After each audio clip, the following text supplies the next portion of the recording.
Members, less than 5 minutes before start, please come to the chamber. We have less than 5 minutes.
The House will come to order.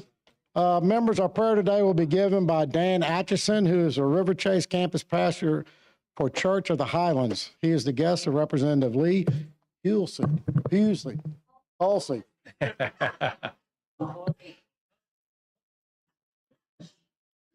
I love it. Let's pray. Heavenly Father, we come to you today, and first we acknowledge that your word is true. God, that you are who you say you are. And God, your word tells us that yours is the greatness, the power, and the glory. And God, everything in heaven and on earth belongs to you. And God, yours is the kingdom and you're exalted. But in this moment, God, even in that immense grandeur, God, you choose to hear us, and that's a miracle. And so, Lord, we recognize that all authority comes from you and is given by you. So simply put, we need you. And God, as your word instructs, we approach you with the belief that you exist and that you're a rewarder of those who genuinely seek you. And so, God, this moment is more than just something on a ceremonial item on an agenda, God. It signifies that you can be found and that you're a rewarder. And so we pause and we pray.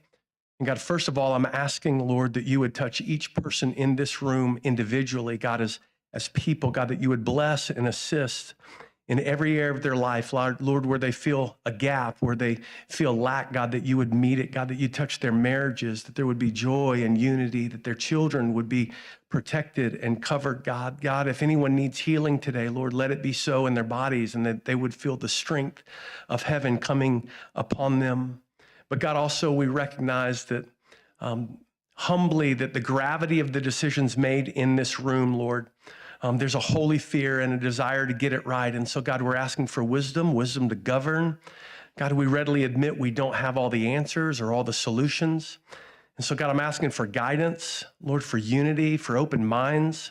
God, I'm asking that you give them humility to communicate with respect and understanding. God, let the diverse perspectives here enrich and complement rather than divide. So, God, we're asking today that the decisions made would honor you and serve the citizens of the great state of Alabama. And so, Lord, they're the reason we're here. And so, lastly, we pray just for them. God, wherever the people that we serve are today, wherever they find themselves, God, whatever they're facing, God, that you would bless the people of this great state, God, with health and with safety. God, that there would be peace in the face of fear and calm in the midst of chaos. God, I pray that our state would be an example of unity. God, that you would bring crime to record lows and prosperity, Lord, to new heights. So favor our state, allow it to flourish, make it a beacon that others look to. And God, we acknowledge that it's only possible with your help today. So Lord, thank you. Thank you for these servants. Bless them today, I pray, in the mighty name of Jesus. Amen.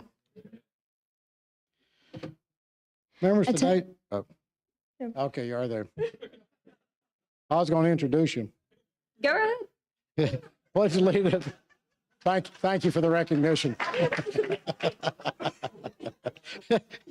Today's pledge will be led by Aubrey Green McElvey, who is 11th grader at Aniana High School. She is a guest of Representative Stanridge. Attention, salute, pledge. I pledge allegiance to the flag of the United States of America and to the republic for which it stands, one nation, under God, indivisible, with liberty and justice for all. Clerk will call the roll.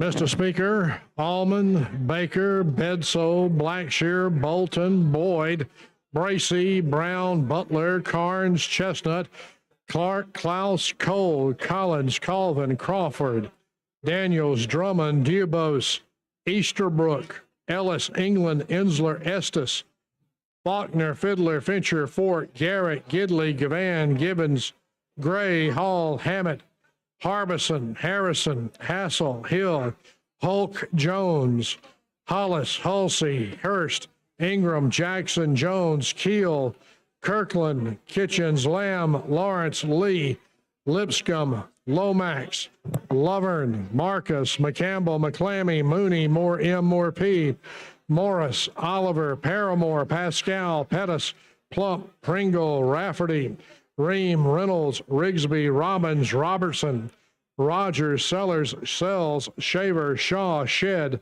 Shiree, Simpson, Smith, Sorrells, South, Stahagen, Standridge, Starn, Stringer, Stubbs, Tillman, Travis, Treadaway, Underwood, Wadsworth, Warren, Whit, Wharton, Wilcox, Wood D, Wood R, Woods, Yarborough.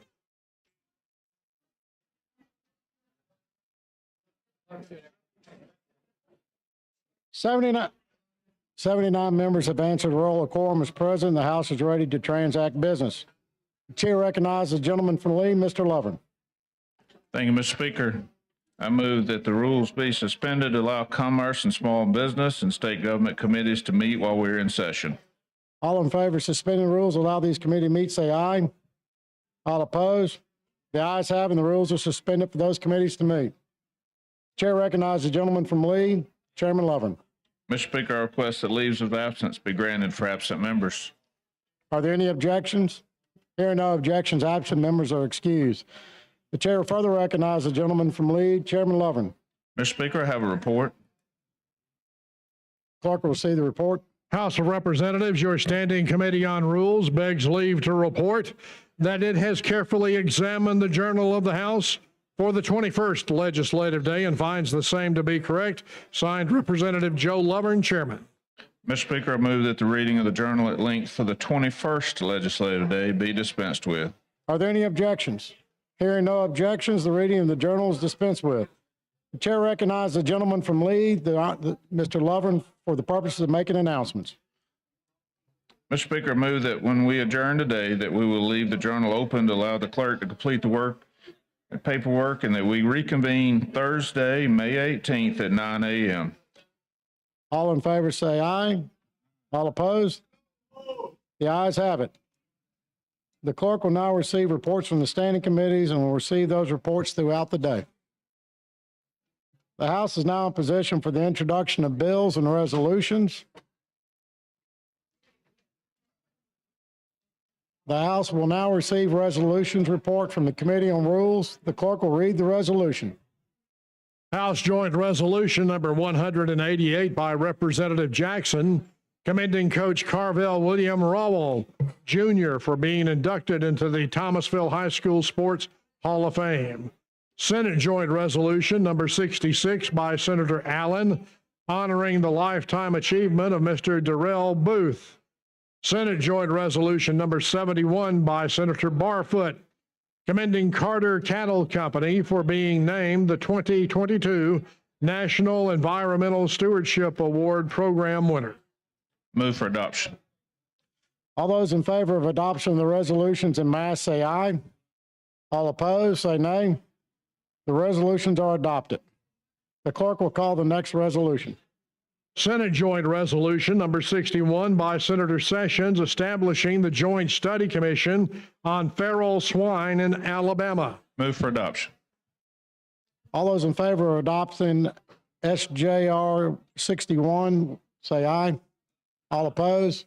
The ayes have it. SJR 61 is adopted. Clerk, call the next one. Senate Joint Resolution number 68 by Senator Wagner, observing July 20th, 2023 as National Space Exploration Day. Move for adoption. All those in favor of SJR 68 say aye. All opposed? Ayes have it. The resolution is adopted. Clerk, call the next resolution. Senate Joint Resolution number 69 by Senator Williams, upholding the language of the Federal Indian Arts and Crafts Act in regard to state-recognized Indian tribes. Move for adoption. All in favor say aye. All opposed? Ayes have it. The resolution is adopted. Clerk, call the next. That's it. You're not going to do the local bill? Yeah, I'm sorry. All right. Now we're on. The clerk will call the first uncontested local bill. On page 60 of the calendar, right. House Bill number 312 by Representative Wood R. relating to Talladega County. The question for the body's adoption of the BIR. All those, the clerk will lock the machine. The members will vote.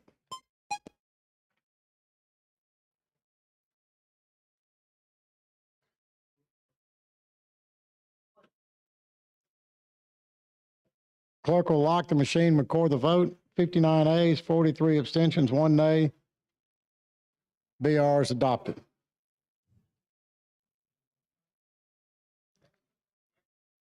Question now before the body on the passage of House Bill 312. All in favor, vote aye. All opposed, vote no. The clerk will lock the machine. The members will vote.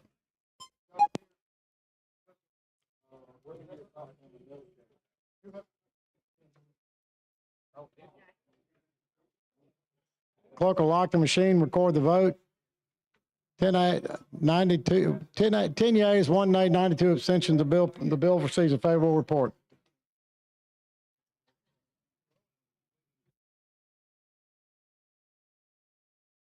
Chair recognizes Representative Stadthagen for the purpose of making announcements. Thank you, Mr. Speaker. Everybody, we've got two announcements. Higher Education Partnership Alumni Task Force legislative reception is tonight at the RSA Plaza from 4:30 to 7 p.m. Alcott Prayer Breakfast tomorrow morning at 7 a.m. to 8 a.m. at the RSA Plaza on the 6th floor. Thank you, Mr. Speaker. Yeah. That's it. Yeah. The chair recognizes the gentleman from Lee, Chairman Lovin. Then, Mr. Speaker, I have a resolution. Clerk will receive the resolution. House Resolution number 200 by the Rules Committee, the special order calendar. Move for adoption. The question for the body is adoption of the special order calendar. All in favor say aye. All opposed say no. Ayes have it. The special order calendar is adopted.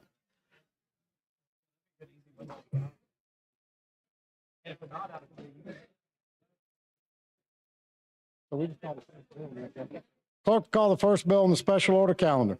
On page 29 of the calendar, House Bill number 306 with substitute by Representative Lee relating to the Board of Dental Examiners of Alabama.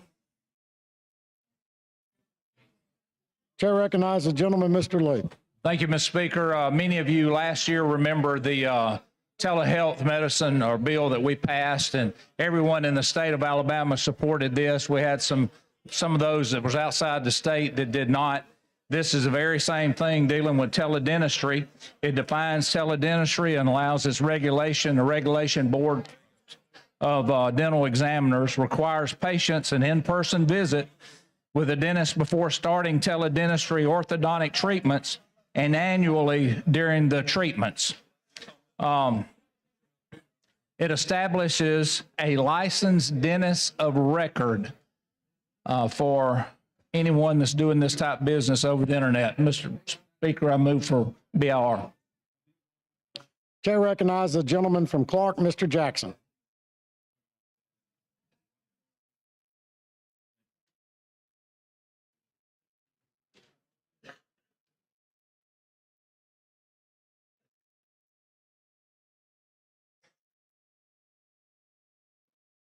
Thank you, Mr. Speaker. I had my light on for you way back. I wanted to question the Rules Committee on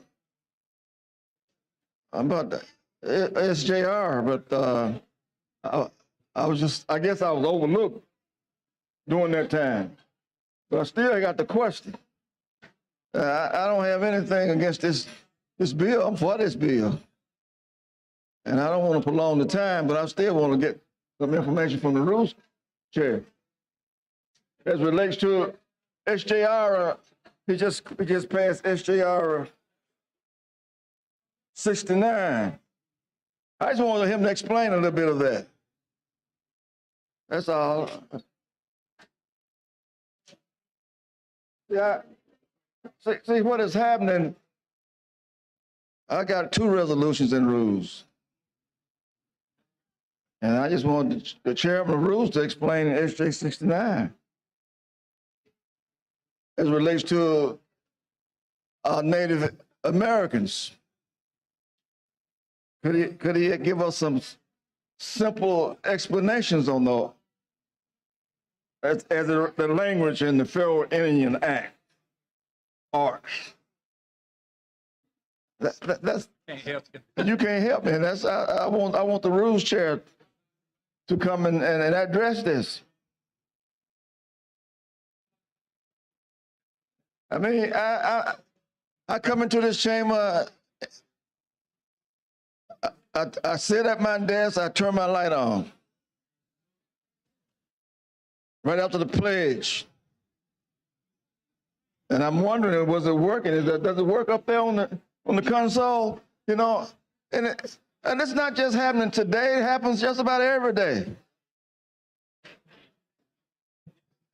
I said, is that my light be on my desk? But I wonder, does it show up on the console? And to be ignored in that manner, to act as though if I don't matter, it's very troublesome. It takes me back to 1966 when I was a high school student.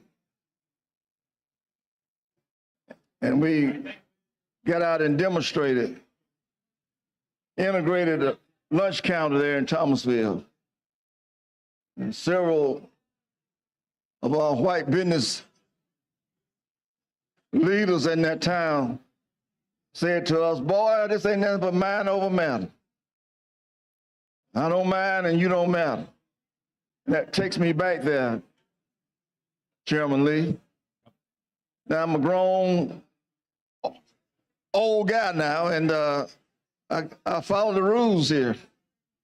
I come in here and I put my light on, I expect to be recognized. And I'm not going to prolong the time. I just wanted him to know that, but I don't think it's right. I know it's not right, and it's unfair to us to have our lights on and not get recognized by the speaker. Thank you so much. Thank you. Chair recognizes the gentleman from Marengo, Mr. McCampbell.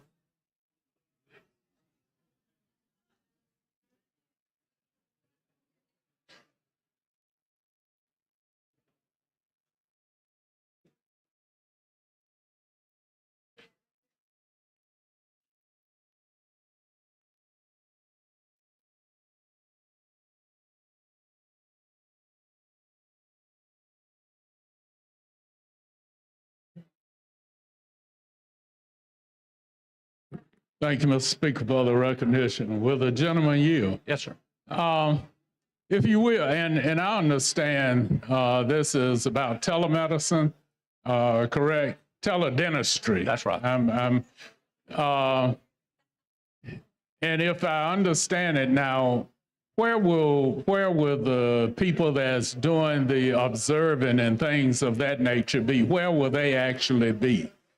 They can be in another area, another state, or something of that nature? Well, the way it's happening now, most of them are. Some may be in state, but they will be required to have a doctor on.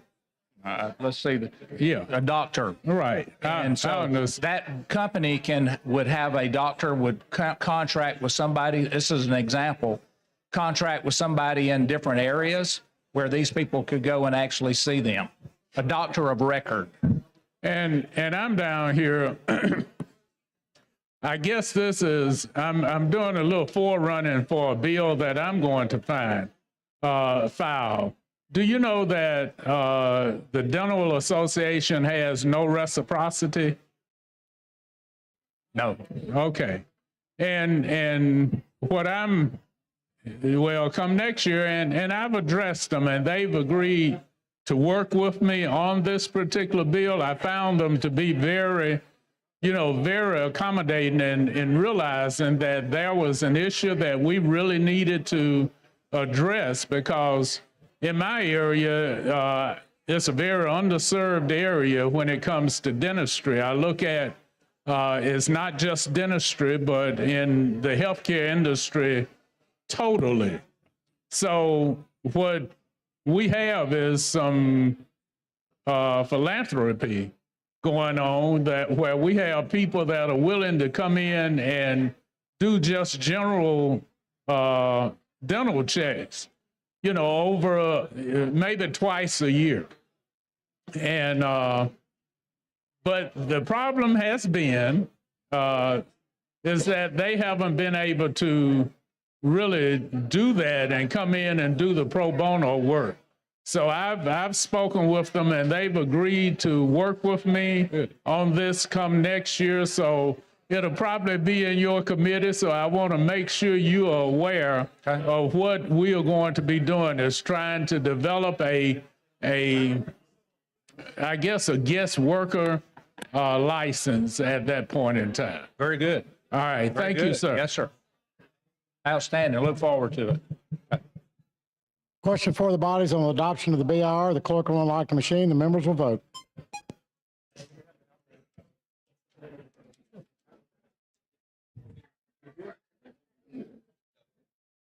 Clerk will lock the machine, record the vote. 87 yeas, 14 abstentions, 0 nays. The BIR is adopted. Chair recognizes Move gentlemen. final passage. No, you have a Oh, have a substitute. substitute, Move for the substitute. question for the bodies on adoption of the substitute. All in favor vote aye. All opposed vote no. The clerk will unlock the machines.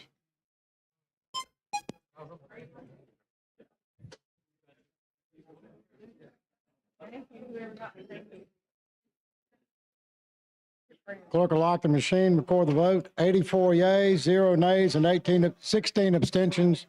The substitute is adopted. The chair recognizes the Representative Morris from Montgomery.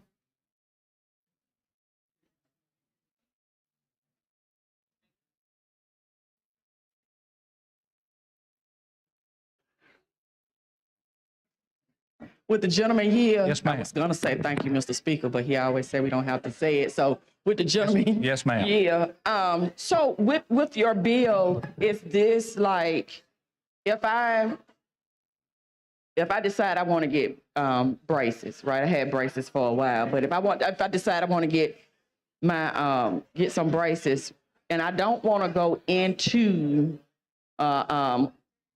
dentist office, orthodontist, and I decide that I want to get like the impressions mailed to me, can I do that under this bill? No, that's part of the problem, because in some cases there may not even be a physician or dentist or orthodontist involved in that. What this does require is for a visit to a dentist once a year during this process to make sure that there's not a problem with what they're doing.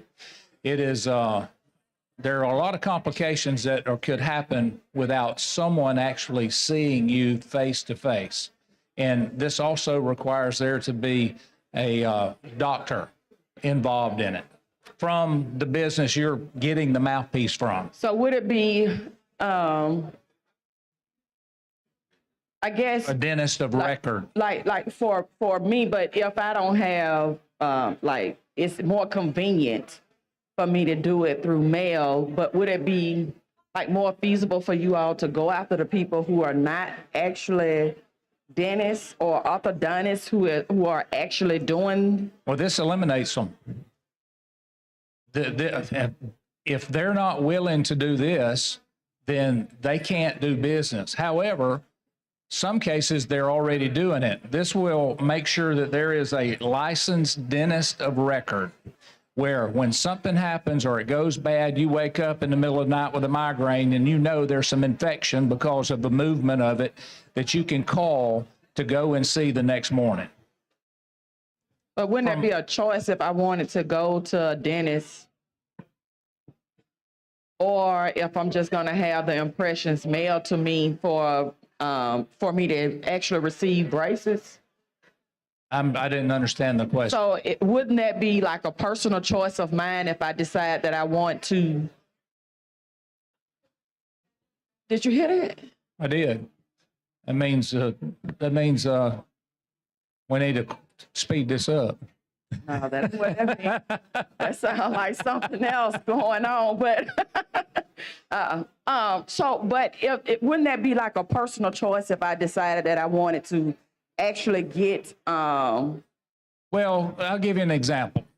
Maybe too simplified, but you break an arm or something, wouldn't you want to go to a physician to get Yeah. it correct? All right. You move your teeth, wouldn't you want a dentist involved to be able to see what's going on rather than to do it by internet? Well, if I'm not having a tooth pulled per se, and I'm just getting let's say like Invisalign. I know a lot of people that get And Invisalign. let me explain. That is great. The only thing this does is require you to see a dentist prior to starting and then once a year while you're getting the treatments. That's basically what this does. Okay, so if I decide I'm going to get braces, I just need to go see a orthodontist first. Or a regular dentist. It doesn't have to be regular dentist. Yes, Once I see the dentist, that's right. then I can, You can do it. Now, whatever company you're using will then determine a licensed dentist of record.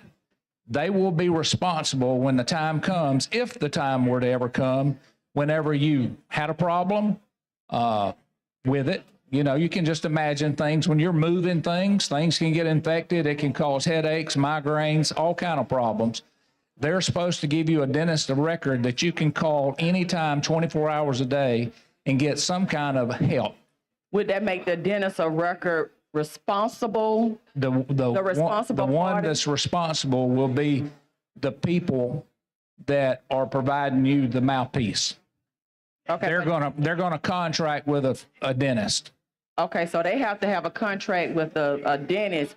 If they're not, That's right. Ideally, they have people scattered throughout the state that they contract with. For instance, find one dentist in Dothan, they contract with that dentist, then they say, okay, our dentist of record is Dr. Hanahan. And you need to go see him prior to us doing this, and then you visit him once a year, we're good. And he'll be the dentist of record if they contract with him. okay, but if they have, because I'm just, like if it's an orthodontist and he lives, let's say in Troy, and I'm here in Montgomery, I still have to see a dentist here. You can see your dentist. You can see your dentist. Your dentist is not necessarily the dentist of record. You're just doing that because you really need to see a dentist prior to starting this process in every year. The dentist of record will be from the company that's sending you the mouthpiece. They're the ones that's going to be ultimately responsible for it. Okay, so when I Because, well, you know, there's some chances there are some out there that may not even have a dentist working in the business. yeah, I get that. I understand that. So if you have because a lot of times things work on referral, right?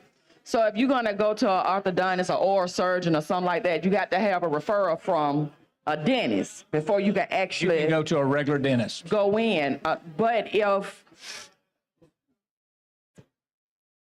I don't know, I guess it just seemed a little far-fetched for me to have to, because if I'm not having a tooth problem, not getting a tooth pulled or anything like that. So if I did get the Invisalign and if this was not in play as of right now, and I got the Invisalign and I decided that something was wrong with my mouth and I go to a dentist, then that's fine with me, but Who's going to be responsible for it? Who's the ultimate doctor of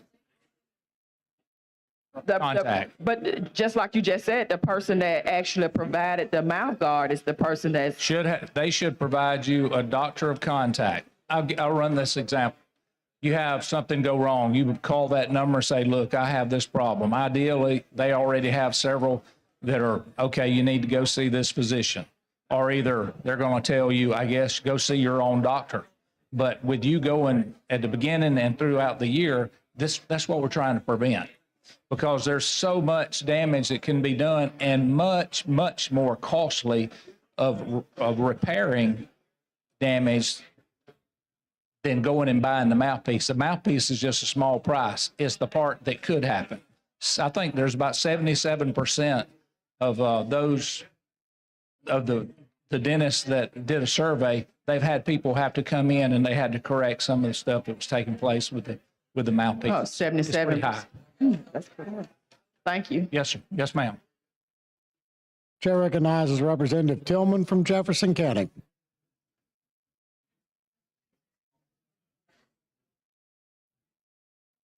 Thank you, Mr. Speaker, for the recognition. Gentlemen, will you yield? Yes, sir.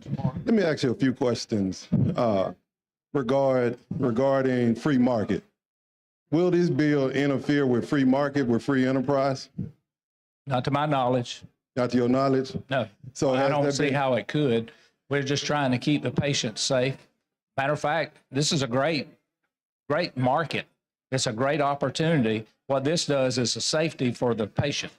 Okay, so what about any pending litigation from the Federal Trade Commission? There are none. There was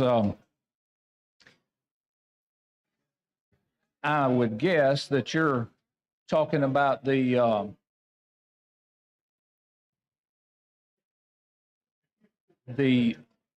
Alabama Dental Examiners. Yes, that Okay. bill from the Yes, Federal Trade Commission. That's right. They tried to, go ahead. Yeah, that's what I was asking you. So have you guys considered that, looked Yeah, at that? very familiar with it. What had happened was the dentist, the Orthodontist Association can't do anything. The only way to fix this problem is through legislation. Through legislation? Okay, so will there be more potential litigation dealing with this particular legislation? I would bet about half of what we send out of here, there's litigation of some sort. Absolutely. But I have would no agree. idea. I don't know. I would agree, but my question is more about the free market. Isn't this giving consumers, the people of the state of Alabama, an alternative choice instead of actually going to the dentist? It still is an alternative, will be an alternative choice at the end of the day. What this is just setting some safety guidelines for the patient. Okay, so explain some of those guidelines to me. I know as far as they have to go in for an x-ray, correct? That's right. But what are some of the other safety guidelines? Well, mainly just to be able to see a dentist face to face, so he can actually put his tools in your mouth and check it and see what problems it could occur if you go to moving your teeth. That's the first step, and then that happens once a year. You know, most folks go to the doctor, to the dentist once a year anyway. Okay, so has there been a lot of incidents, a lot of complaints from the particular entity, from the Invisalign? Has there been a lot of complaints, a lot of injuries, a lot of anything of that nature that people have complained about?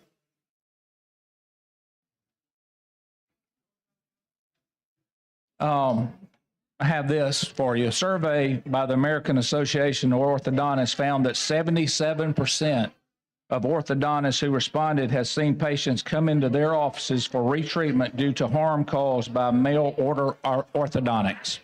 Okay, so, and that's within, high. That's within the state of Alabama, No, or is that national? that's the American Association. Okay. That's across the country. So what about anything in Alabama? I don't have that. No numbers in Alabama No, as far as injuries but caused? we have no control over it, period. Okay, so I know, like you said, dependent litigation, but I'm just concerned about the FTC. I'm concerned about the Federal Trade Commission and their ruling on this particular case. Well, the orthopedics has followed that ruling. Orthopedics, orthodontists have followed that ruling, so they have done all they can do. Now, the only other option they have is through legislation. That's why we're here today. All right, so, and it doesn't interfere with free trade, with people finding a better option, a better solution if they choose to go with the Invisalign? No. Okay, all right, thank you. Thank you. Question for the body is that as passage of House Bill 306 is substituted, the clerk will unlock the machine, the members will vote.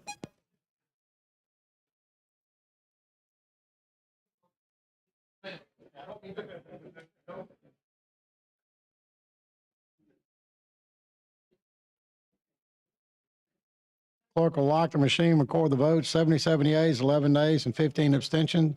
The bill is given favorable report. Thank Clerk will you. call the next bill in the special order count. Thank you, Mr. Speaker and the body. Chair recognizes Mr. Keel. Thank you, Mr. Speaker.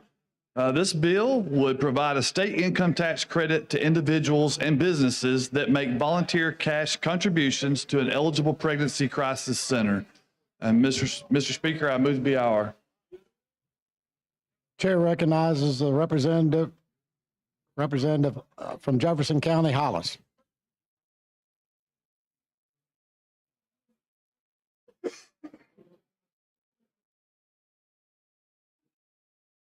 Sometimes I get excited.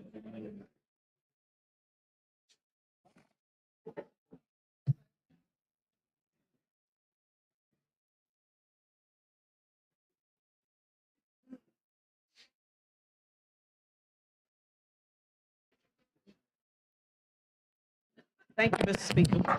Representative? Okay, explain this bill to me again. Sure. So this bill would allow individuals or businesses to take tax credits when they make a donation to a pregnancy crisis center. Okay, so when you say a pregnancy crisis center, what are we saying? Because is it eliminating certain organizations? It As does far not as the eliminate- credit, so, or is it saying that if this organization, if they allow abortion, that they would not be able to get a tax credit? That's correct. Okay, so, let me see, how can I put this? When you're talking about a tax credit, non-tax credit for organizations that, we get back to the abortion thing every year, but do you not know that men cause 100% of unwanted pregnancies? I'd say there's enough blame to go around there. Well, I mean, I'm serious, and I'm gonna explain it to you. A woman's egg is only fertile for about 2 days of each month. Okay? Now, but a man is fertile 365 days a year, which means that a man who ejaculates multiple times a day can cause multiple pregnancies daily. A man could cause 1,000 plus pregnancies, unwanted pregnancies, in just 1 year. And that's real talk. And you all do not have a fertile expiration date. Yeah, I'm not as sure exactly how that is what I'm pertains getting to the bill. to is with this, when women have to go through certain things, if it's a life and death situation, it's leaving the woman to suffer and deal with physical and mental things that go on. If there's a life or death situation, I hope the woman would go to the ER. Say it again. If there's a life or death situation, I hope the woman would go to an ER. Okay, so if they go to ER, then what? If it's a life and then you got doctors seek there, medical attention. then if it's a life and death situation, then what? But this is not a medical bill. This has But no, nothing to it's do not a with going to medical doctor. bill. But what it's stating that if it's a life and death situation, This bill does not pertain to that. But what you're stating here is that if it's a life and death situation, Where's that at? And- Let me read it. no, I'm talking to you. Oh, it's I not am in the bill. saying, Okay. because you're not letting me finish my question. I think it's my time. Okay. Go ahead. So I am saying if it's a life and death situation and if a lady do have to save her life and the end is abortion, then what happens in your bill, if this particular organization or wherever gives organization, then you're saying they don't get a tax credit, correct? Correct? I'm asking a question now. Oh, I thought it was your time. I'm It sorry. was, but I did ask you a question after I finished the end. You'll have to repeat that. I thought you were still taking your time. Okay.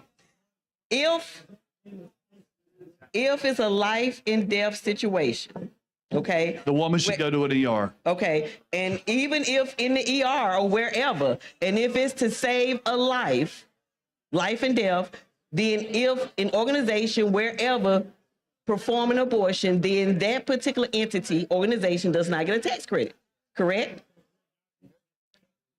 The people who provide emergency medical care would not receive a tax credit under this bill at all. But if she was told that it was a life situation, or if she was raped and she's embarrassed and she don't want anybody to know, then what? If it's incest and she's embarrassed, then what? So, she don't want to tell anybody. And if she go and take care of what needs to be taken care of, then you're saying the organization that took care of this particular issue does not get a tax credit, correct? When you say taken care of, you mean if they perform an abortion? Correct. That's correct. Right. They do not get a tax credit. So if your daughter get raped and she don't want anybody to know and she's embarrassed, it's going back to the suffering and the physical and the mental things that go along with this. And so what would you do? If you had to take care of it because you didn't want your daughter exposed, and then you go somewhere other than the ER, And if this has to be done, then it's keeping that organization from getting a tax credit. Well, this bill does not consider anything along those lines. Well, it states that what you're saying, if this or any organization give an abortion, then they cannot get the tax credit. Well, in Alabama, we settled that in 2019, as you remember. We passed the law in 2019 that dealt with abortion. Okay, so what do we need with this then? Well, this is to provide for those facilities who are caring for women and babies pre-birth and post-birth, that are giving them advice, giving them resources, helping them become productive citizens, help them become productive parents. And so it's giving them an opportunity for success that they would not have if these resource centers did not exist. So basically what you're saying is that if an abortion is needed to save a life of a mother, then it cancels all that. Because what I'm trying to get you to understand is that we're dealing with life and death situation. And if it's a life and death situation or rape, incest, and what needs to be done. If it's a life or death situation, our current, that's not what this bill is about, but our current law in Alabama protects the mother who has a life or death situation. Does it really protect the mother? It does. Does it? I don't have the bill in front of me because this is not the bill. But at the same time, even with this bill, at the same time, it's dealing with a woman's choice in her body parts. This bill is dealing with helping women who are pregnant. Okay. But you'll disagree with me if a bill come out dealing with male parts, dealing with telling you what to do. This bill does not deal with parts. But you know what? I'm gonna come up with a bill saying that if you don't get a vasectomy, that I'm gonna put everything in there because you guys have to think about. You don't have to go through what women go through. And I understand what you're trying to do, but at the same time, you put in organizations in a situation as well. And going back, it may take two to tangle, but at the same time, I'm gonna say that it's the men's fault. I think there's enough blame to go around. Do you really think so? I do. When you all could get 1,000 women, when you could have 1,000 plus unpregnancy a year. I mean, the bill helps but at babies the same and mamas. time, you would go in and dealing with a woman's body parts in a woman's body. This bill does not deal with women's body parts. But when it comes to somebody telling you what to do with your body, then there's a problem. Not deal with male body parts. Well, it's dealing with preventing abortion, right?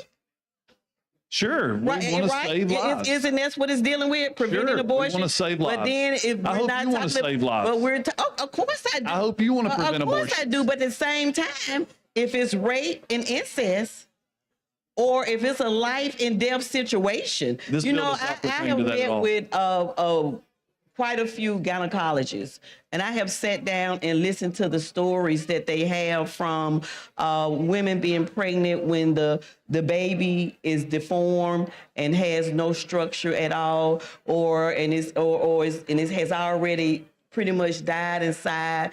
I have heard stories whereas if an inch more fluid get in the female body, then they both would die. So I just want you to kind of marinate on that because it's women in 2023 have choices. Organization have choices. But see, an organization gets in trouble when a woman is going in order to prevent something from happening to her, and then is dealing with her suffering, her mental issues, and physical issues. So I think I'm gonna bring my vasectomy bill back up, because since y'all gonna tell us what to do, we're gonna tell y'all what to do as well, and I see some men, they don't know because they're new, and they're looking at me like I'm crazy, but that thing go both ways now. Thank you, Mr. Speaker. Thank you. The chair recognizes Representative Rafferty from Jefferson.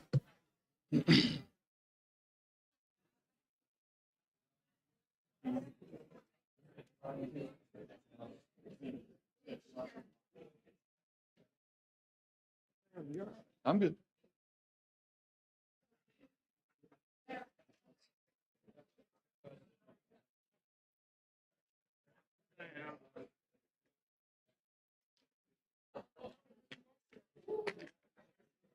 All right. Good afternoon. Good Thank you for the afternoon. recognition.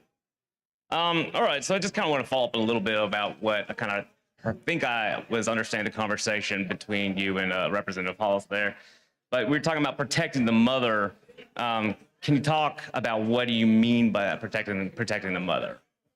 I think under the course of abortion, I mean, I don't know what the case was or what the context was, but if there is a dire need or a dire situation where the woman would have to get an abortion to save her life, can you tell me about, are you familiar with how, terrible and cumbersome that kind of process is right now? I'm not at all sure how. Do you know how many institutions or places within the state provide that service? That provide abortions, for mothers to save her own life. Correct. Yes. I think our bill that we passed in 2019 provides for that. Yeah, but are you So it's legal. aware of how many places provide that right now? I am not. Okay, so there's only one, and it has to go through actually two different panels of doctors and folks before they can even be considered, for that procedure. So, I mean, I guess I also wanted to talk about a little bit, just had some questions here. All right, so we're saying that, so it is a 501c3, correct? It has to be 501c3, so it's a nonprofit. That's right. So we want to see, so would there be any need for the disclosure of where the money's coming from or who's donating the money or if it's a business entity or anything along those lines? It can be an individual or a business. Right. Yeah, but would there need to be the disclosure for public purposes and public information as far as No more than any other 501c. that would do? So just exactly compile with that. All right. It says here that so what qualifies a pregnancy center or a residential maternity facility to be qualified and considered under this legislation? Well, if you look on page 2, there are a few things that qualify an organization. One is they must be exempt from federal income tax. What was that? I'm sorry. They must be exempt from federal income tax. If Okay. you look on line 30. So that would be a 501c3, right? Line 32, they must be an Alabama nonprofit. Under Title 10A. Gotcha. And number Right. 34 and following, a pregnancy center or residential maternity facility must, and then the short answer is regularly answer phone calls, Okay. be open 20 hours a week. They do not charge. They utilize licensed and trained professionals when needed. And so that's the 4 things that qualify Okay. outside of the tax Yeah. structure. All right. Well, I just had a couple questions with that. When we say regularly answers the dedicated phone number for clients, what does that mean? It means they regularly answer the phone. Yeah, but is that like, do they have to be available 9 to 5? Do they have to be available 24/7? I mean, pregnancy and crisis, I mean, that's something that can happen, at any time. Are we talking about a hotline here that would be available or? It means they have to regularly answer the phone. We left it. But we don't really know what that is. We did not define it. Okay, so we're just gonna leave that up to who to. They have to be open 20 hours a week, so they would have to regularly answer at least that time. I'm saying, Right. because they would be there then. So they only have to be open 20 hours a week to the public as well. That's But 20 hours a week is not even a full work week. it's So, not. These I are mean, volunteers. They're not working. They're typically volunteers. So typically, but they they might have a paid director or something along those lines. But most of the time, they're paid volunteers. But they wouldn't necessarily have to Unpaid. be. I mean, but if they have this kind of money that would be able to come in under this bill, presumably they'd be able to hire staff. Correct. I mean, That would be the hope. is that kind of what the goal is here? Well, it could be a goal to hire staff so they could be open to 20 hours a week. It could be also that they're providing supplies or educational resources. Yeah. They could be providing food. I mean, there's a number of things that could be. Well, okay. Well, so I mean, normally, 20 hours a week is pretty small. It's pretty narrow. I mean, do they have to advertise when they're available? I mean, or when they're open to the public, or is any of this admin time, any of this team building, any kind of thing like that? Open 20 hours a week. That's it. All right. So, I mean, pregnancy is 24/7, it could happen anytime. So we're saying that they have to be available. They have to answer the phone call sometimes. Regularly. and that they have to be open for at least 20 hours. That's right. We don't even know if it's within working hours or not, or outside of working hours, correct? Well, they're there to provide a service. They're not there to make money because they're a nonprofit. And so they're there to provide a service. So they are now open when needed. I mean, Right. they know the busiest times. And so they're not trying to get around someone who's trying to seek out their services. So they're going to be there at the most needed time because they're volunteers. And so they have limited resources. They're getting by on very little funding right now. And so they're going to be there when the demand is there. So currently, they are not 501c3s at this point. They typically are. So how are they not already tax exempt at this point? They are. Well, then what is this bill doing that's differently then? Gives tax credits. Oh, tax credits. Okay, got it. All right. So and that's the explanation, I think, in let's see, on page 3 when you talk about it can't be used as a tax deduction, correct? Say that one more time. I think it was on page 3 when you're saying that it can't be a tax deduction. It would not be a tax deduction. Right, because it's a tax credit. That's Okay. right.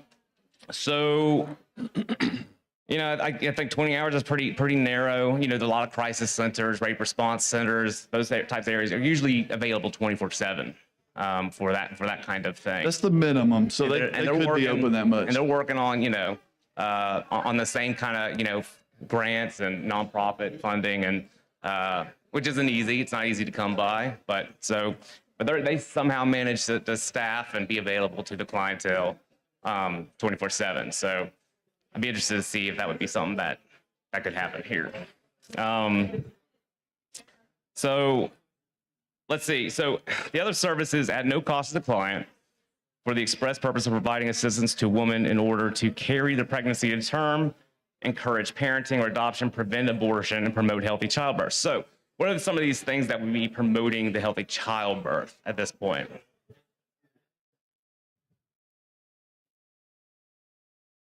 Promote healthy childbirth? Yeah.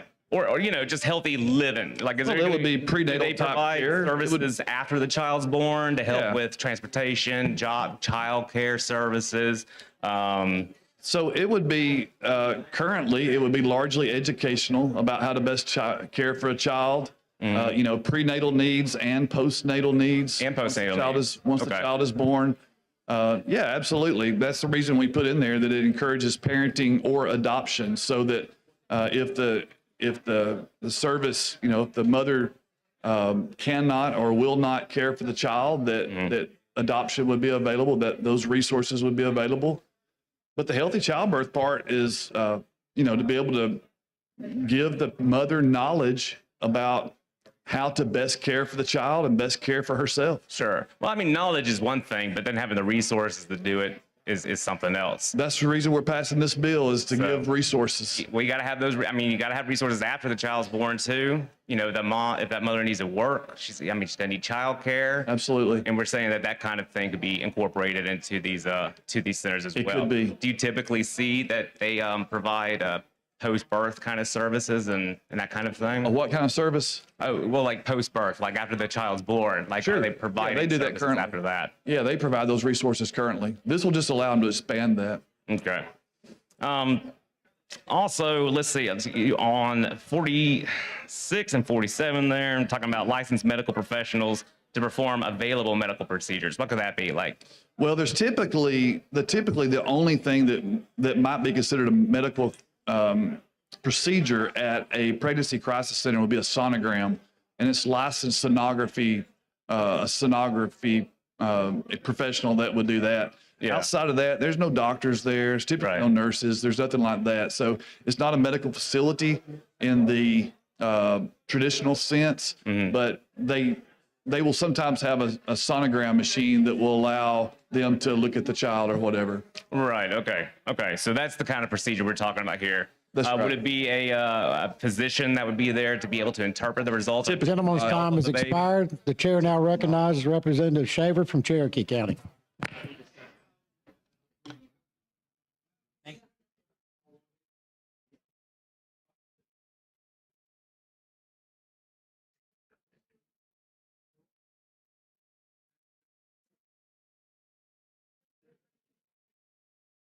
Thank you, Mr. Speaker. Representative Keel, I just wanted to come to the microphone, and as a former crisis pregnancy counselor and having volunteered in a center as you're describing, and talk about the services that are provided there and the need for that. In a crisis pregnancy counseling center, free pregnancy tests. Some are able to offer sonograms to confirm the pregnancy. Also, prenatal help, vitamins, clothes all along through the pregnancy. Also, childbirth classes, parenting classes, help after the baby's born, from car seats, furniture, clothing, just all the help to help a new mother keep her baby. And so, there is an increased demand for these services, which is a good thing. And we do want to support new mothers every way we can. And these centers do depend upon donations. And so they are stressed and needing all the help that they can get. So I hope that your bill will encourage others to make a donation and to put our money where our mouth is and help new mothers. And that's what these centers do. And so thank you for bringing the bill. Well, thank you. I know you know the inside of the place for sure. Thank you. Thanks. Chair now recognizes Representative Underwood from Culver to be the fourth and final person on the BIR. Quick redirect. Your bill is about tax credits. It is. For voluntary contributions to a nonprofit entity. That's right. Proud of it. Thank you, sir. Thank you. Question for the body now is adoption of the BIR. The clerk will unlock the machine. The members will vote. Thank you. Clerk will lock the machine, record the vote. 79 yeas, 24 nays, and 1 abstention. The BIR is adopted. Mr. Speaker, I have a floor amendment. You have an amendment? Let me get, the chair would like to recognize the Baldwin County's District Attorney, Bob Welters, who's a guest of Representative Donna Givens. Welcome. Welcome to the Alabama House of Representatives.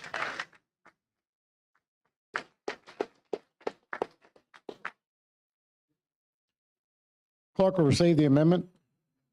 Amendment to House Bill number 208 by Representative Keel.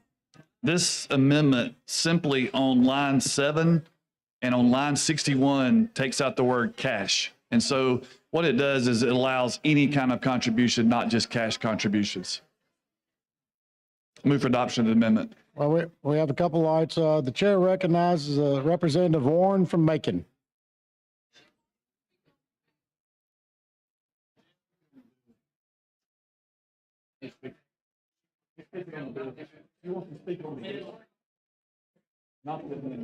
You want the bill, not the amendment. Okay. Chair recognizes Representative Hall from Madison on the amendment.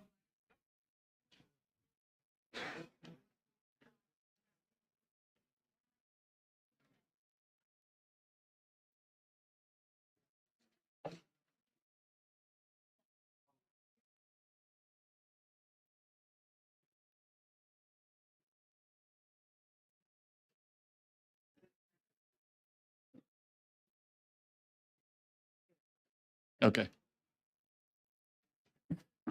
Thank you, Mr. Speaker. With the gentleman yield. Yes, ma'am. Tell me exactly what you're doing. Yeah, if you look at it in the synopsis, it's there, but the meat of it is line 61. Okay. And if you look at line 61, it says for voluntary cash contribution. This would just make it say voluntary contributions. Because if you pay with a check or a credit card or whatever, that's what this does. Thank you. The chair now recognizes Representative Drummond from Mobile. She wants to speak on the bill. Chair recognizes Representative Clark from Mobile. Question before the body's adoption of the amendment. Clerk will unlock the machine. The members will vote.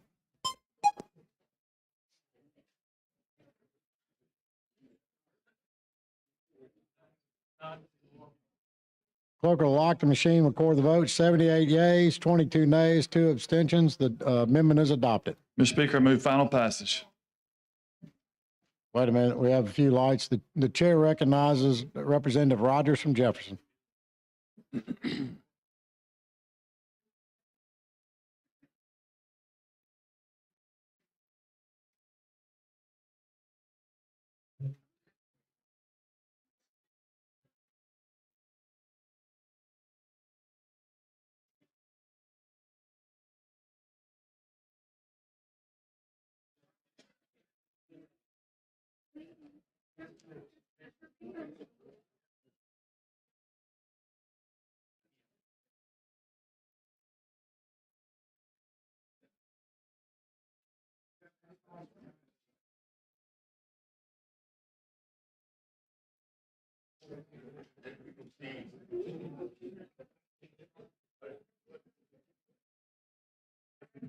Uh, Now the question is, I read the bill just a few minutes ago. That it said that you can set this up in a home, right? A person can do this in their home. You can make a home a center to deal with the people in the bill. Somewhere in the back of the bill about you don't have to be it be at a home, right? Over they can have counselors at a house to counsel these women. Is that right?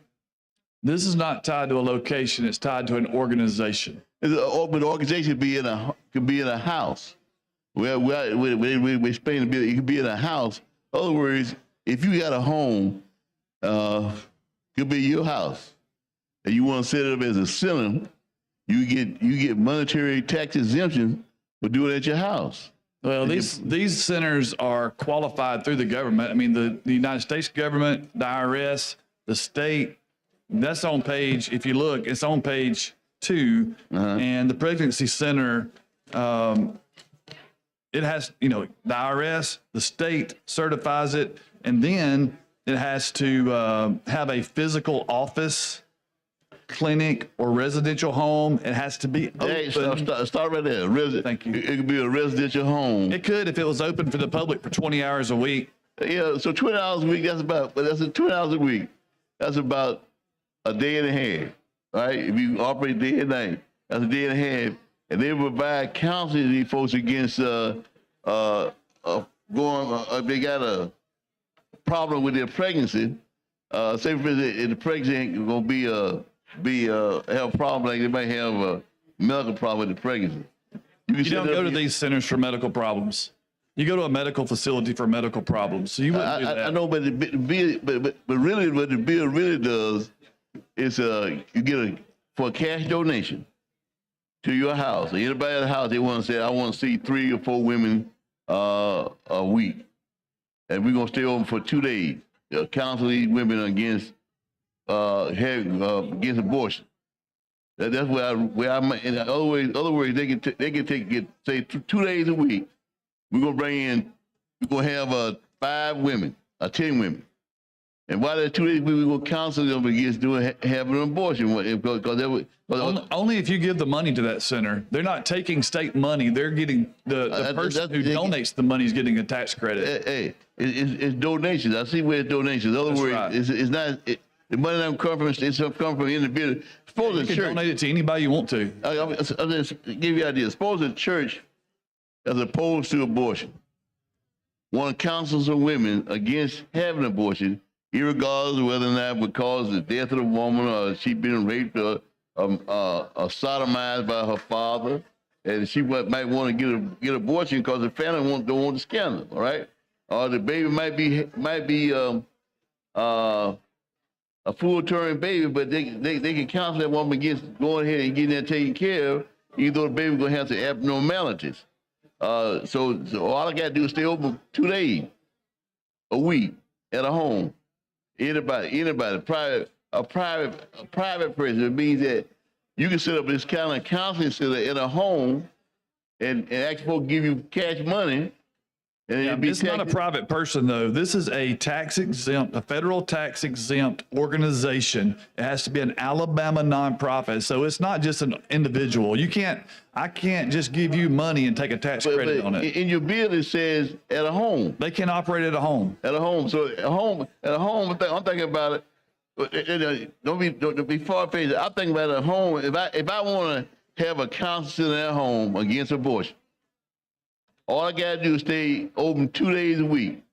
That's 24 hours. And then you gotta talk somebody into giving you the money. Yeah, but you gotta talk. But it might be a church home. It might be a church home. So at this church home, they stay open 2 days a week.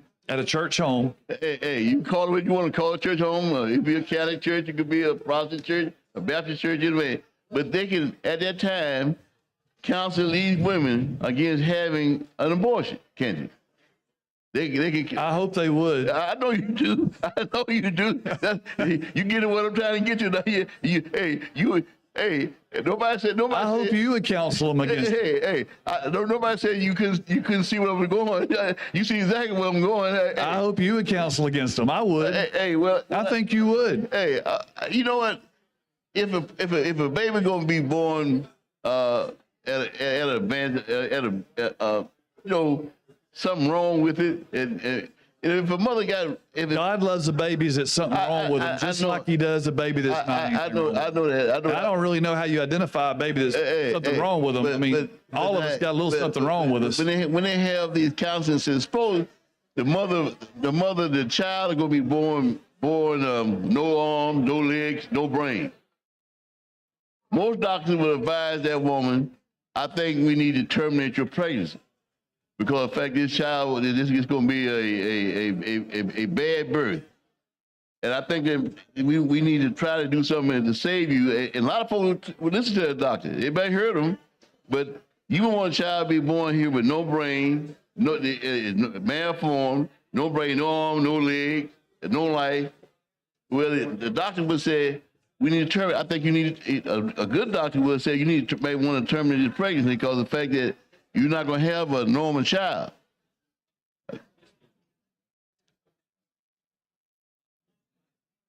Okay. See, so what I'm saying is that, but it's kind of tricky in this bill because when I read that part, I said, that means that all I got to. Mr. Speaker, I move to call over, to carry the bill over to call the chair. Okay. You've heard the motion. The bill's carried over to call of the chair. Clerk, call the next bill on the special order calendar. On page 23 of the calendar, Senate Bill number 135 by Senator Elliott relating to the Alabama Alcoholic Beverage Control Board. Chair recognizes Representative Holt Jones from Baldwin.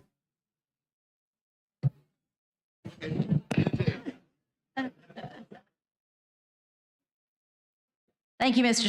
Speaker Pro Tem. This bill is identical to House Bill 329, which was my bill and has already passed out of committee. Last year, the body passed a bill allowing servers age 18, 19, and 20 years old to actually be able to serve alcohol in restaurants.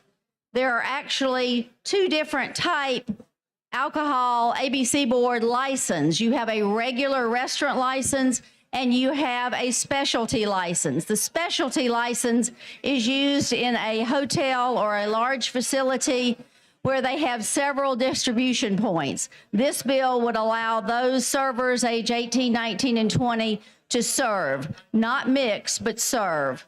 It also has a provision for the responsible vendor training, which would be able to be done online. Mr. Speaker, I move for the adoption of the BIR. Question for the body's adoption of the BIR. The clerk will unlock the machine. The members will vote.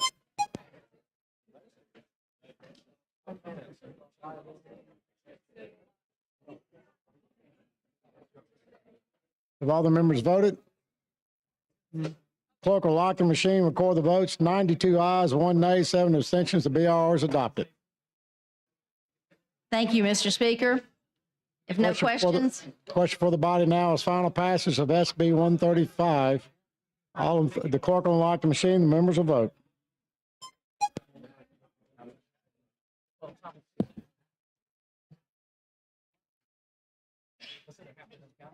Clerk will lock the machine, record the vote. 87 ayes, 5 nays, 8 abstentions. The bill is given favorable report. Clerk, call the next bill on the special order calendar. On page 55 of the calendar, Senate Bill number 256 by Senator Melson relating to agricultural authorities. Chair recognizes Representative Pettis.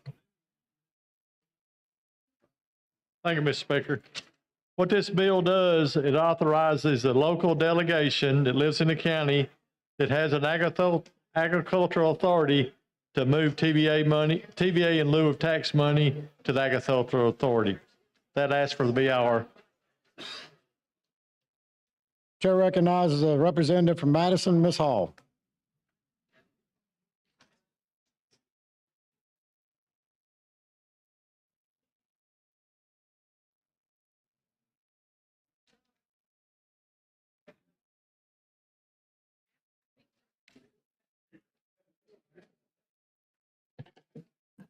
Thank you, Mr. Speaker. Will the gentleman yield? Yes, ma'am. Help me to understand to distribute to an agricultural authority.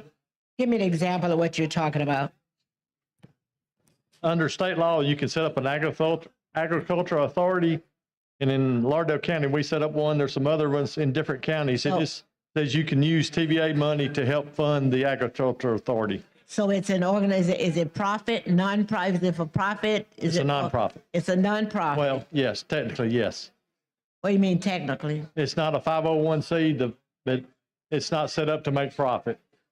Okay, so it's one of those 501c3s? It's not no, that's under the federal.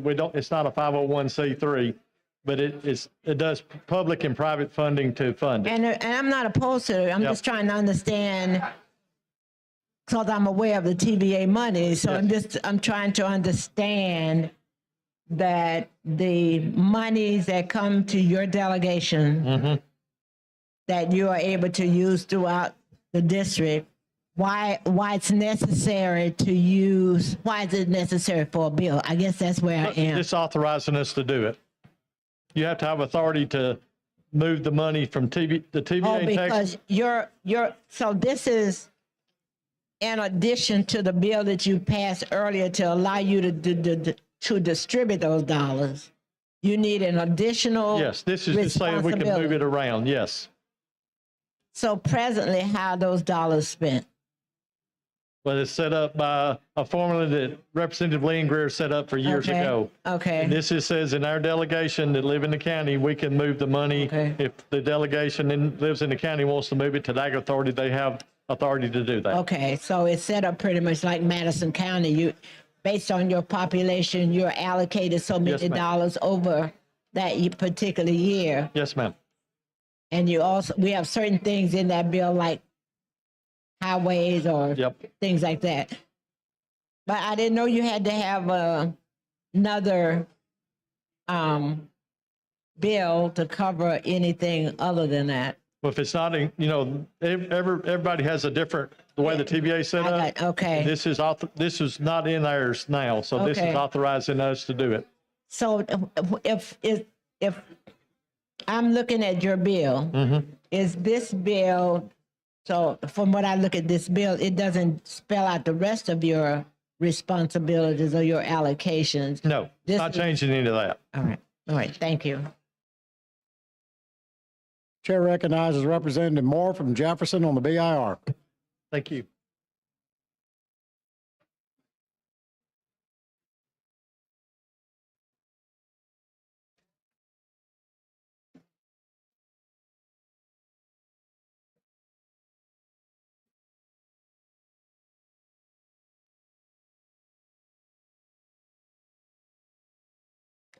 Thank you, Mr. Speaker.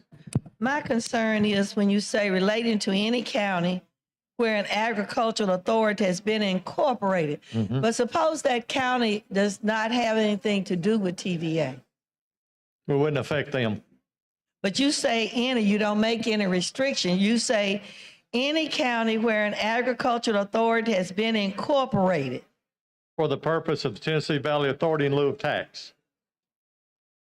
Yeah, but I think that what I'm saying is when you say, I know what you're saying for the purpose, so that their agricultural authority has to be set up specifically dealing with Tennessee Valley Authority? No, it's the Tennessee Valley in lieu of TVA money they pay to the northern states. They get in lieu of tax money.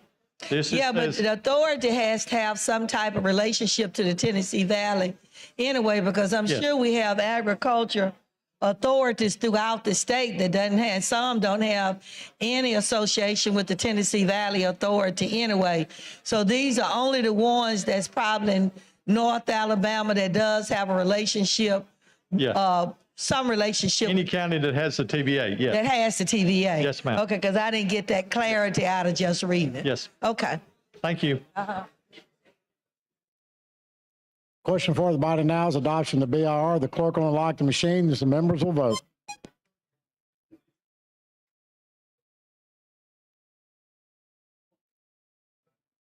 Has everybody voted?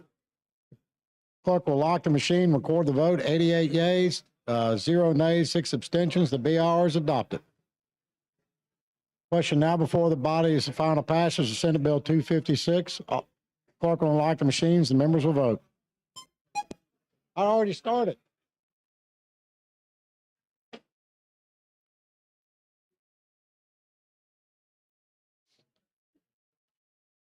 Clerk will lock the machine, record the vote. 91 ayes, 3 nays.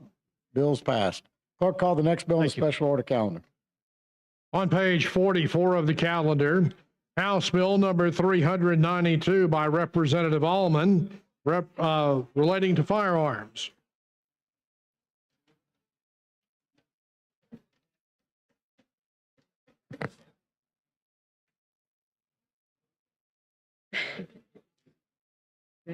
You're recognized, Ms. Allman. Thank you, Mr. Speaker. Body, this is House Bill 392 that I have spoken with probably almost everybody in here about previously. This is a gun possession bill, but actually what it is a law enforcement bill. And short version is this adopts the federal law regarding gun possession as it exists currently. If there are no questions, I call for the BIR. Chair recognizes Representative Moore from Jefferson.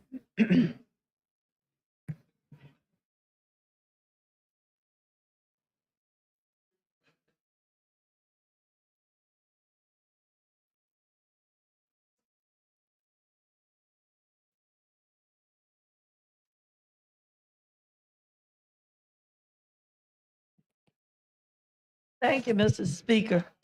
My concern about this bill, I compared the language that you use, and most of the language you use is federal language anyway. So from that perspective, I don't understand why we need this bill, because it's already a federal government language and state government language.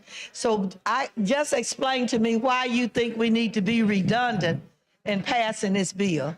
Sure, and thank you for the question. So it is very similar. Our state law and federal law is very similar, but it is not the same. And in Alabama, basically the federal law says if you've ever been convicted of a felony, you cannot possess a gun. And that's been the law since the 1950s, long time. Alabama law is slightly different. It says if you've been convicted of a crime of violence, you cannot possess a gun. Well, see what Alabama law did to cover that. We used to have moral, and we still have moral turpitude. I know when I was on Constitution and election, that was covered under that. So still, it's still a redundant bill that does not need to be clarified, because I looked at your bill and I looked at all the language that we already have, and there's enough information there, and it's already being enforced, you know. So there are some felonies in Alabama that are in the gap. And very few, because let me tell you, we used to have 400 in some of them when I was on Constitution and election, and we dwindled it down because there was so many things that came under moral turpitude that prevented you from owning a gun, prevented you from getting pardons and parole, that prevented you from even living almost in the state of Alabama. And I'm glad we worked it down from the 400 odd things, from wantonly killing a cow. If you had committed that crime, then that prevented you from being able to carry a firearm. So I'm glad we dwindled it down to where we are now.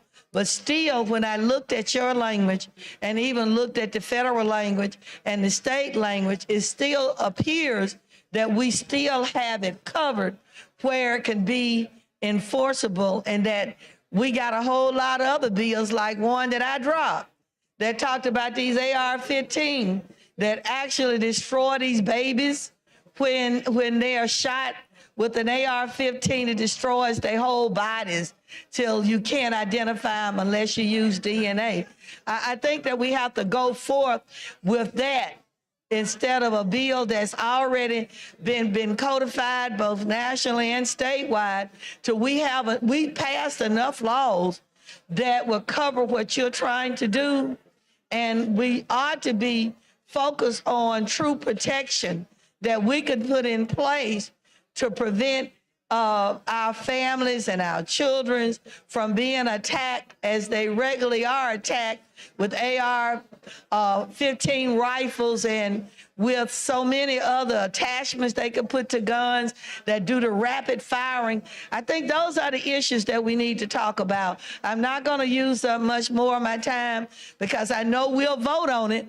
But we've got so many redundant bills. If you get reference and ask them before you write the bill to go and look at all of that we have passed that will cover this federal language.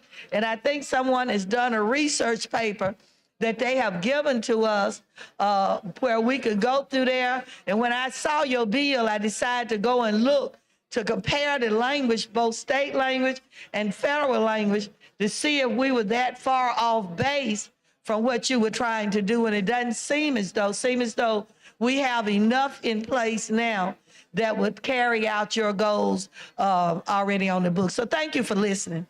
Thank you. Chair thanks the lady. Chair recognized the lady from Madison, Representative Hall.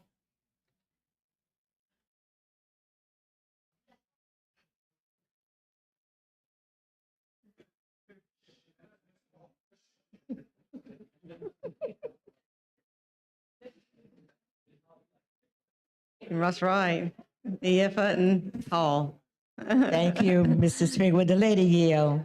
Yes, ma'am. Help me understand what are the felonies that are in the gap? You said I cannot list them all. Felonies in the gap. There are some felonies in the gap. I cannot list them all. I can tell you two of them: theft, possession of drugs. Theft and the possession of drugs are two of them. Two examples.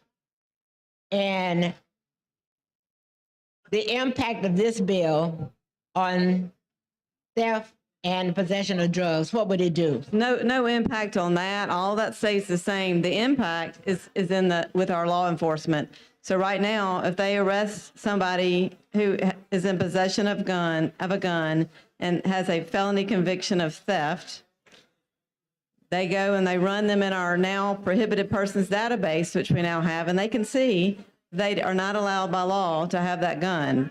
But our state and local law enforcement, because of Alabama law, do not have the authority to arrest them for that violation. So this is simply giving our state and local law enforcement the tools they need to arrest people who are in our prohibited persons database. So last year, we passed permitless carry of you don't have to have a permit to have a gun. So I'm trying to, wouldn't it make sense that we would have to have a, how are you able to determine that? Because you don't have a permit anymore, that an individual doesn't have to have a permit anymore to carry a gun. So how are we going to gather information if the person doesn't have to have a permit?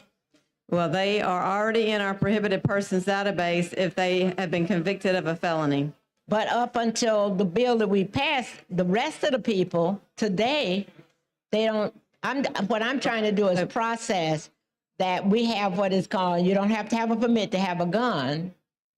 And so since we don't have to have a permit to carry a gun, how do you get that data that you're talking about in the database since this particular part of that? So they are in our database because they are felons. So I didn't see that said under the existing, a person that, it talks about a person who's been convicted of a felony. That's already in the database, all right? The person is a fugitive from justice. He or she is in the database. Yeah, there's a long list of other things. The person is unlawful user or addicted to a controlled substance. They're in the database. No, I can't tell you about all that. I would imagine that a lot of those people are not in the database. But I can tell you that But I can tell you the felons, and all this bill does is deal with that very first number 1 right there. That's all this bill changes under the law, okay? We're not dealing with any of the other items. We're not changing any of them. No, I understand. I'm trying to connect the lack of having a permit with this bill and the things that have been identified as a reason for the need for this bill.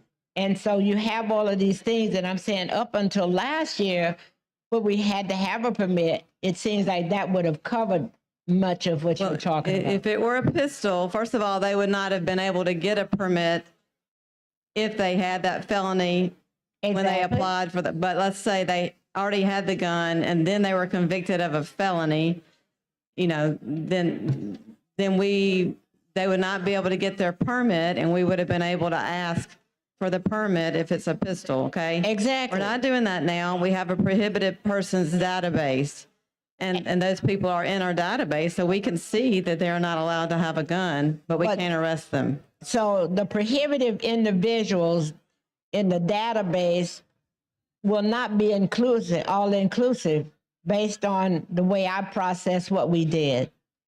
If you're asking me if the prohibited persons, like for 2 through 8 or 9 are in our database, is that your question? Right. You don't. Yeah, I'm trying to see how you're gonna have that. How do you Because get that information? we are just dealing with number 1 today. Okay, so if you're dealing with number 1, it says a person may not possess a firearm on any of the following. So the only thing that you're saying this bill is doing, a person has been convicted of a felon. Correct. That's all you're dealing with. Correct. The person may not, but so what happens to the other? The others just remain as they are currently in our state law, which actually does, as Ms. Moore pointed out, our state law does mirror most all of this. But there is, like I said, with regard to the felony convictions, there is a gap, and that's what we're trying to address. So this is another challenge that I'm faced with this bill, because it looks like this entire bill is, is new compared to striking through and adding. But if you're saying the only thing that we're concerned about on this particular bill is number 1, we're not concerned about the fugitive from justice. We're not concerned about the person that's been adjudicated to having mental illness. The person is alien or illegal. Person has been discharged from armed forces. Person is subject to domestic violence. None of those. We're not concerned about those. Only the person that's been convicted of a felon. That's all that this bill addresses. We're not changing anything currently in our state law. What you just read is actually federal law, but our state law is very similar to that. We're not at all addressing or changing any of those numbers. But it does not identify. So if I go down to the bottom of the page, it says the bill will provide that a person prohibited from possession of firearm on the federal law is prohibited from possession of firearm on state law. It doesn't identify the number 1 as you indicated it is. Well, if you turn to page 3 of the bill. Okay. Under where it says section 1A. So a person may not, if the person is otherwise prohibited from shipping, transporting, possessing, or receiving a firearm. And then under B, it says violating this section would be a Class C felony. So that's all that you're trying to do, is do what this says here. But it seems to impact a lot more than that to me. So if you read USC 922G, that's the part that says if you've been convicted of a felony. Wait, hold on just a moment. Where are you reading? Line 66. That's the language we're adopting. Right, but a violation of this section, okay, so you're saying USC 922G is a provision of the law that existed in January 1, 22, relates to unlawful possession of a firearm. What are you telling me that states? What does that state? It says if you've been convicted of a felony, you cannot possess a gun legally. So that's all that this section does, convicted of a felon. Correct. All right. And then, so what about the code that the section 13A that applied to arrests made under this section? The state code. What does that tell me? Is that identifying the type of what a Class C felon is? It's relating to, yes, it is. Okay. And that's already in our code. I know, but I'm trying to process where I am. So this will have its purpose requiring a new, but the only other statement I'd make relative to that, and I think all of the other things that were mentioned, it implies that we're looking at all of these other things in addition to the person has been convicted of a felon, all of these other things.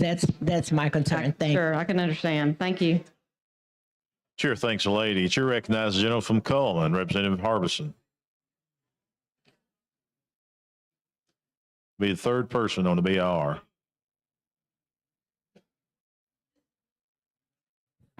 Good evening. How are you? I'm well, thank you. Good. I hate to come up here. I know we've talked about this. Here's my concern and what I want to ask you. This piece of legislation, I think you've got great intent with it, but from what I understand, within the legislation, it mirrors federal law. So as federal law changes, this could change with it. Well, that's why we added this, if you read under the bill, it says, as that provision of law existed on January 1st, 2022. So that's what it is today, or was on January 1st. And strengthen the federal gun laws, this will not be tied to that. That's correct, unless this body decides to change it. Okay. So, but we are tying it to the current federal guidelines. That's right. And as I think you and I have talked, we did work with the NRA on this bill. And I've talked with him on it. Yeah, I think it's one of those. He said he'd hold his nose if he had to. Yeah. He wasn't for it or against. This is the language they suggested. Yeah. Okay. Well, that being in there makes it obviously a little better. But I still have concerns going home to my district and telling them we mirrored anything after the federal government because. Well, all you got to say is they can't possess a gun anyway. We're not changing any gun rights. We're just giving law enforcement the ability to do their job. Okay. Well, I appreciate you answering my question. Thank you. Chair thanks the gentleman. Chair recognizes the gentleman from St. Clair, Chairman Hill.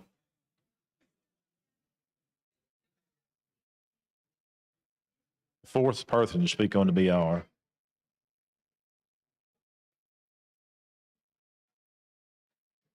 Thank you, sir. Ms. Alban, I understand this bill to be nothing in the world but the state of Alabama adopting that which the federal government has already adopted to prohibit certain people who are felons from possessing firearms in this state so that it can be prosecuted in state court, not just federal court. Am I pretty much right? Yes, sir. That is correct. That's all. Appreciate it. Question for the body is adoption of the BIR. Clerk will unlock machine and the members will vote.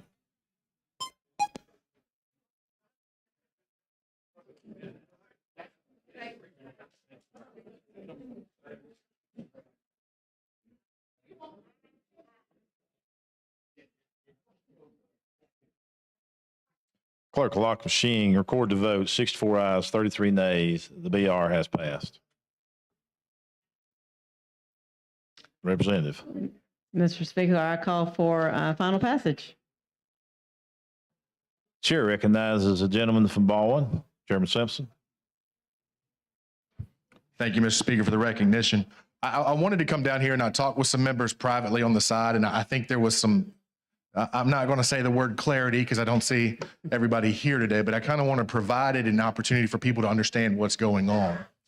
A lot of times the federal government and the federal prosecutors have said, we are not prosecuting, we're not taking up these gun crimes, we're not taking up certain persons forbidden, we're not taking up felon in possession of a firearm. So what happens is those people cannot be prosecuted currently under state law. So the prosecutors are stuck because the feds aren't enforcing the federal laws for the gun crimes. All this gun does is it gives the state prosecutors, all this bill does is give state prosecutors the opportunity to get people who should not have guns off the streets. All this bill does is it says for you, the felons in possession of a firearm, just gives the state teeth to be able to prosecute those people. It's already illegal. It's illegal federally. This just gives us the opportunity to put some teeth into it and punish it.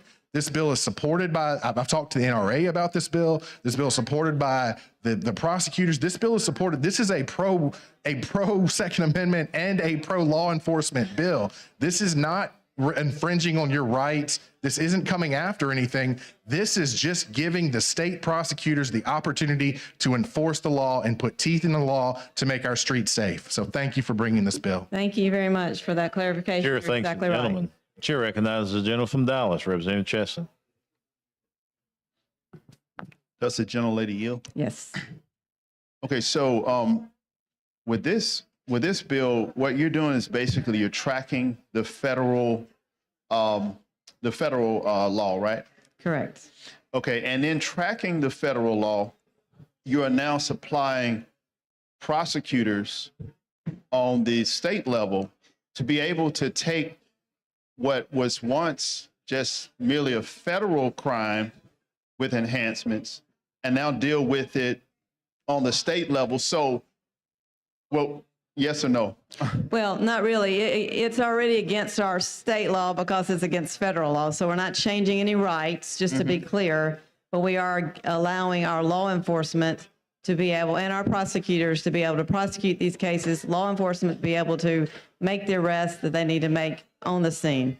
Okay, but now you're not going to have, say, a defendant now, I mean, they still could face federal and state prosecution, but it allows the state to have a uniformity of prosecutable offenses and keep it on the state level with the DAs. And now you don't have a bifurcated set of laws and cases going on at the same time. You're going to be able to deal with it right at the state level, at the county level. That's true. And it honestly has put our law enforcement in some predicaments on the streets, and we've heard from them, and we are trying to remedy a problem that's out there. Okay. And I just also wanted to say I heard about the prosecutors being in favor of this bill, but I've also gleaned from defense attorneys that it is that this bill works, and they see how it could work and help to sort of make the state court prosecutions a little more efficient. It's really straightforward. Yes. So with that being said, I'm going to support your bill. I'm going to vote in favor of it. Thank you very much. Chair thanks the gentleman. Chair recognizes the gentleman from Henry, Representative Reen.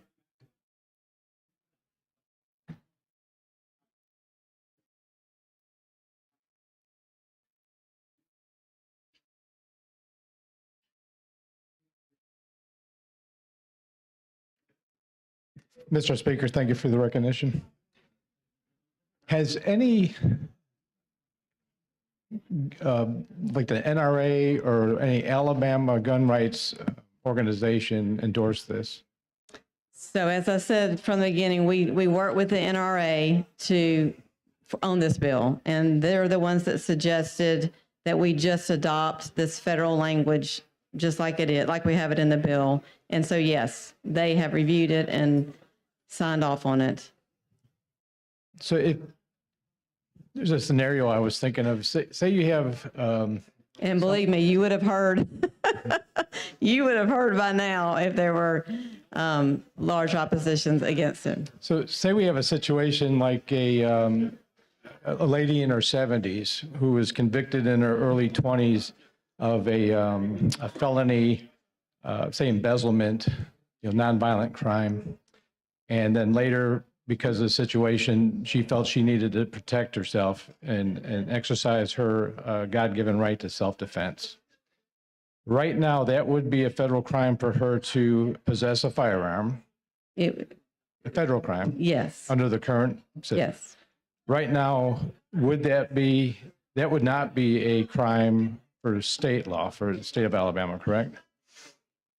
I believe you're correct. Okay, because that's the type of crime that you're trying to, well, that is the answer to your question, though, is she's not going to be able to get a firearm because she's a felon. So I don't believe that that's necessarily true. She would not be able to purchase one in a standard way at a firearm, at a gun store. She could purchase one or receive one from a family member. That would be illegal for anyone to give a felon a gun. Okay, but that would be a federal violation. That wouldn't be a state violation, correct?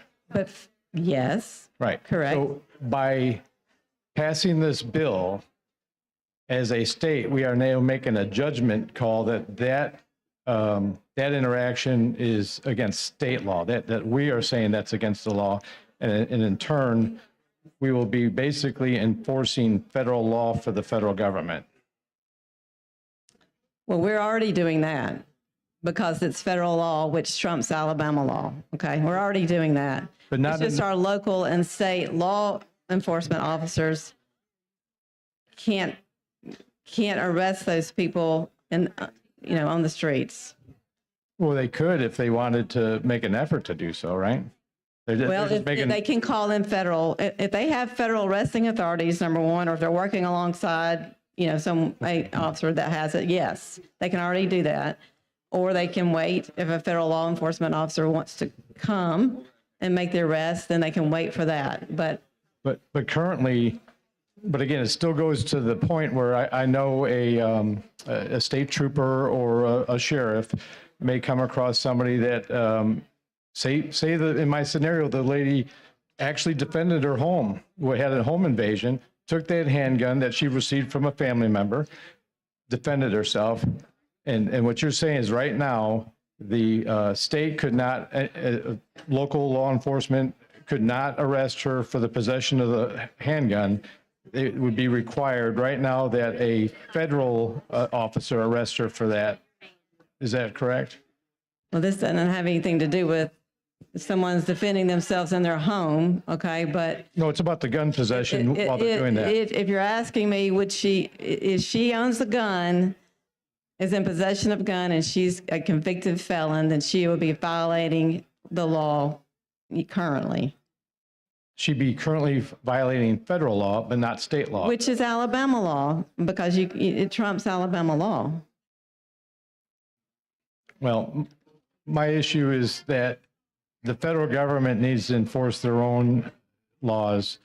If we vote for this, we are making a judgment, a value judgment about who should or should not be in possession of a firearm, and that's my only point. Well, the value since the 1950s in this country has been that if someone has been convicted of a felony, they do not have a right to possess a gun. So if you are soft on crime and you think that it's okay for felons to have guns, then you would take a different approach. But that's not been the longstanding approach and belief and value system in this country for over 60 years. But for all that time, our state had not enacted any laws that said that those people could not own firearms. Only the federal government did. That's when you say that. And for a long time, we had permit requirements, but now these people are in our prohibited persons database, and we can see that, but we can't arrest them in the field, okay? So you're violating the law. I can see you're violating the law. You're a felon. You're in possession of a gun. No telling what else right here, but I can't arrest you. Okay, thank you. Thank you, Mr. Speaker. Chair thanks the gentleman. Chair recognizes the gentleman from Cullman, Representative Harbison.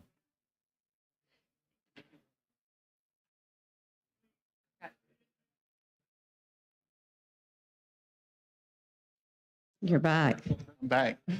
I think the comment being soft on crime and the support and opposition to this bill is not accurate, because I come from a law enforcement background myself, and I can tell you 9 times out of 10, if there's someone out in the field that law enforcement are dealing with, and they've got the firearm and it's against the federal law, they go ahead and they get with the federal side and they make that arrest. This example right here is why we have the separations of state and the federal government. And I've heard it back and forth about NRA stance. I went and made a call, and we shouldn't be passing bills based on anybody's stance. Really, we should be passing them on what's best for our constituents. But NRA is not in support of this bill. They're not in opposition, but they're not in support. His stance is that it could be negative, so they're staying out of it. You know, it could be a wash either way. So they're definitely not in support. I guess he's got his personal feelings, and I think we kind of tend to think the same. But the problem comes when you get into bigger cities, liberal judges, liberal DAs, and somebody could have been convicted of a felony 30 years ago, and they could be a good person, and they could have turned their life around. And then we're going to go and we're going to lock them up based on something that they did 30 years ago, because they still are not allowed to own that firearm based on what happened then. We're not out looking for people that are doing that. No, you're not. But we're talking about people who already don't have the right to possess a gun. We're not making any changes with regard to that. We are in Alabama law. We have all kinds of laws that are different than federal laws. Marijuana is an example. Medical marijuana is legal in Alabama. It's illegal federally. We don't have to line our state law with federal law, unless we are trying to give more tools for the law enforcement. And sometimes it's not always best that they have the tools, and that's coming from a law enforcement officer.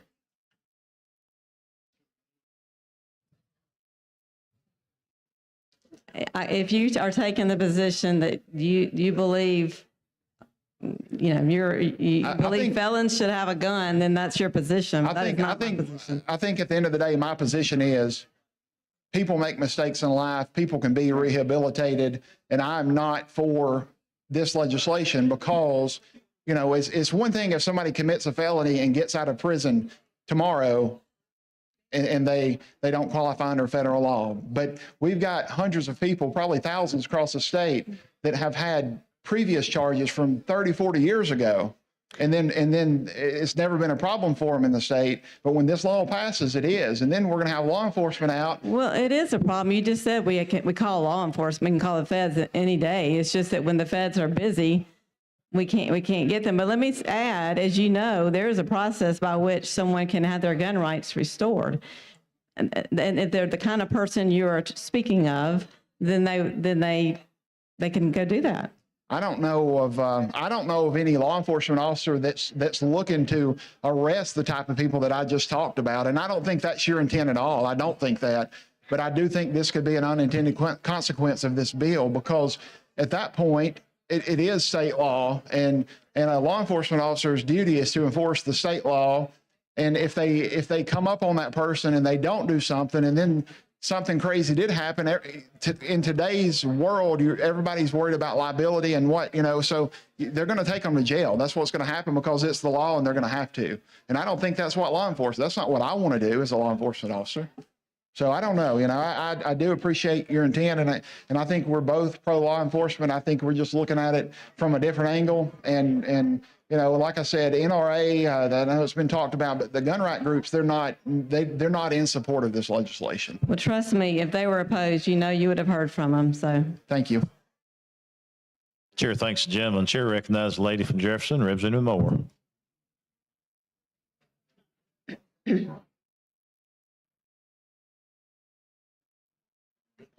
Mm-hmm.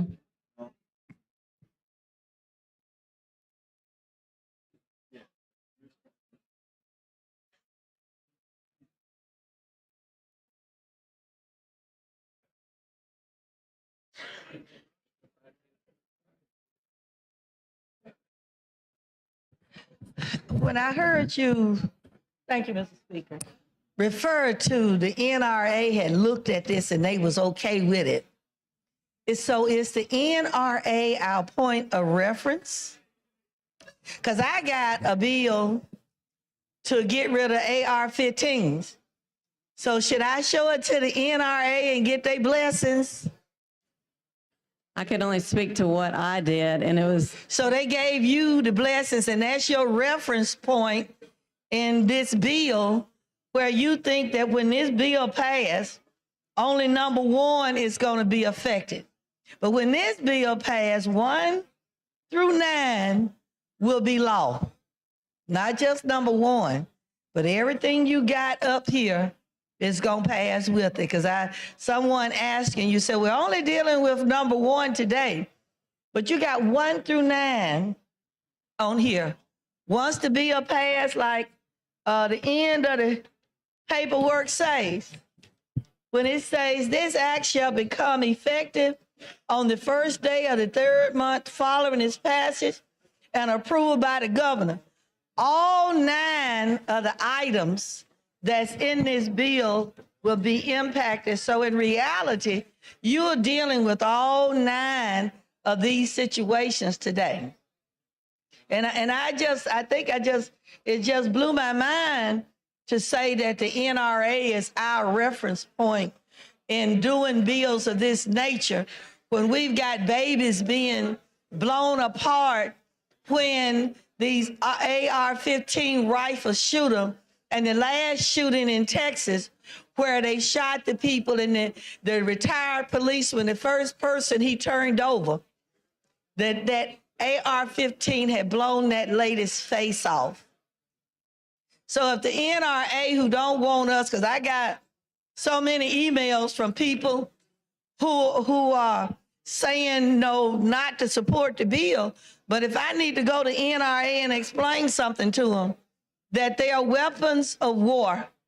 They were designed and produced during the Vietnam conflict.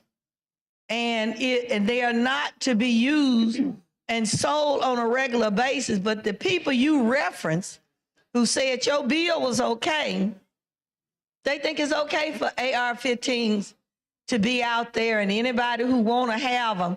So I don't think they're a good reference point when we're talking about public safety in these United States, because they are a pitiful example. And they can continue to have people to send me all them little dirty messages that they want to. But I can promise you they need to know where I'm from. And if they know where I'm from, they'll do better and tell them to stop sending them to me. But let's not use them as a reference point, because they are not so good. And I know everybody that's a part of your party is scared of them for the most part. But they're there just for making money. They don't care about how people feel. And with this, like I said, when I first saw your bill, I went and compared it to the language. But I wonder, did you go back and research all of the laws that we have passed as it relates to a felon possessing a gun? Did you look at all of them that we passed? All of the laws ever? No, ma'am, I did not. And see, that's why I'm saying, and not only to you, but so many of the bills during the time I've been here in the legislature, so many of the bills that's coming up now are bills that we've already passed. And it mentions the subjects that you're talking to, and sometimes you have to question, because last year, I think your party passed a bill that said you don't even need a gun permit. And also in that bill, it says if the policeman stops you, they can't ask you about that gun. So they'll have to go and do something. And the way the databases are that they give our officers, it's not up to date for them to be able to know much of nothing. I looked at all 9 of these reasons that we don't have, I believe, because I know when I've been stopped, they say they supposed to be able to find out if you got car insurance, but they couldn't even do that simple task because their computers are not up to date. But I just wanted, the 2 main things is that I don't think it's fair to use the NRA as your reference point to say it's okay to pass this bill. And I do want to say that once this bill is passed, 1 through 9 will also become law if it passes in the House and the Senate and the governor signs it. Chair thanks the lady. Chair recognizes the gentleman from Jefferson, Representative Treadway.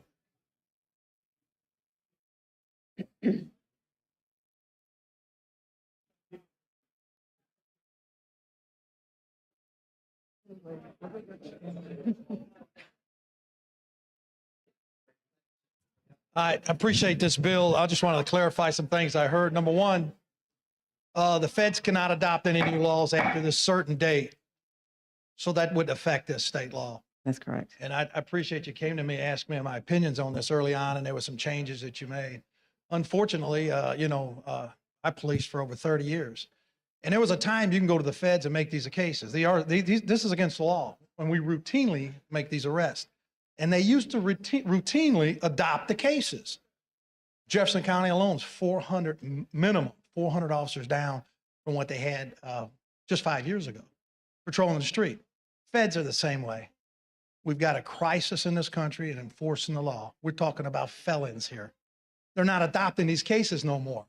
So there's a number of laws across the country where state law enforcement, district attorneys and judges are begging the legislatures to come in and help us put these folks behind bars, lock them up. It's not happening. So that's why this bill's here. Used to routinely make these arrests, you routinely be adopted. There's been some talk about gun groups. I don't know if you've asked for their approval or not, but I can tell you this, if they were against it, you would be inundated. You wouldn't be able to answer your phone. I don't think you asked the NRA for their approval. I recall they seen the bill, they had some issues with it, and this was suggested language. I have talked to them several times on this. For political reasons, they don't want to step out there. But it was their suggested language. If it was placed in the bill like it is, they were good. Correct. Whether that's an endorsement or not, hey, listen, if they was against it, they'd be fighting it. But the main thing is your DAs want this, law enforcement wants this, judges want this. It's a good bill as far as giving tools to law enforcement in a time that we don't seem to have any support in this country. The demonization of law enforcement profession in the last 10 years has affected everybody in this room, every single district we live in. And just go back and look at your violent crime, not just in Alabama, all over the country. But I can tell you up in Jefferson County, it's skyrocketing. And there is no answer because there's nobody wanting the job. There's nobody lining up. So we have to bring bills like this to give the ones who are out there on the front lines the support that they need rather than letting these people walk away. And one last thing, this database, the only state has it, it's going to simplify it. Everybody's a felon is in it. It will work 10 times better than any permit process ever worked. I got a call from the district attorney out in Deputy District Attorney in St. Clair County. He's got an individual with 9 convictions on UBVs, breaking and entry of vehicles. And he's got a gun, and he's able to carry it in this state. This bill passes. No individual with 9 convicted felons should carry a gun. So I appreciate the bill. Thank you very much. Chair thanks the gentleman. Chair recognizes the gentleman from Morgan, Representative Yarborough.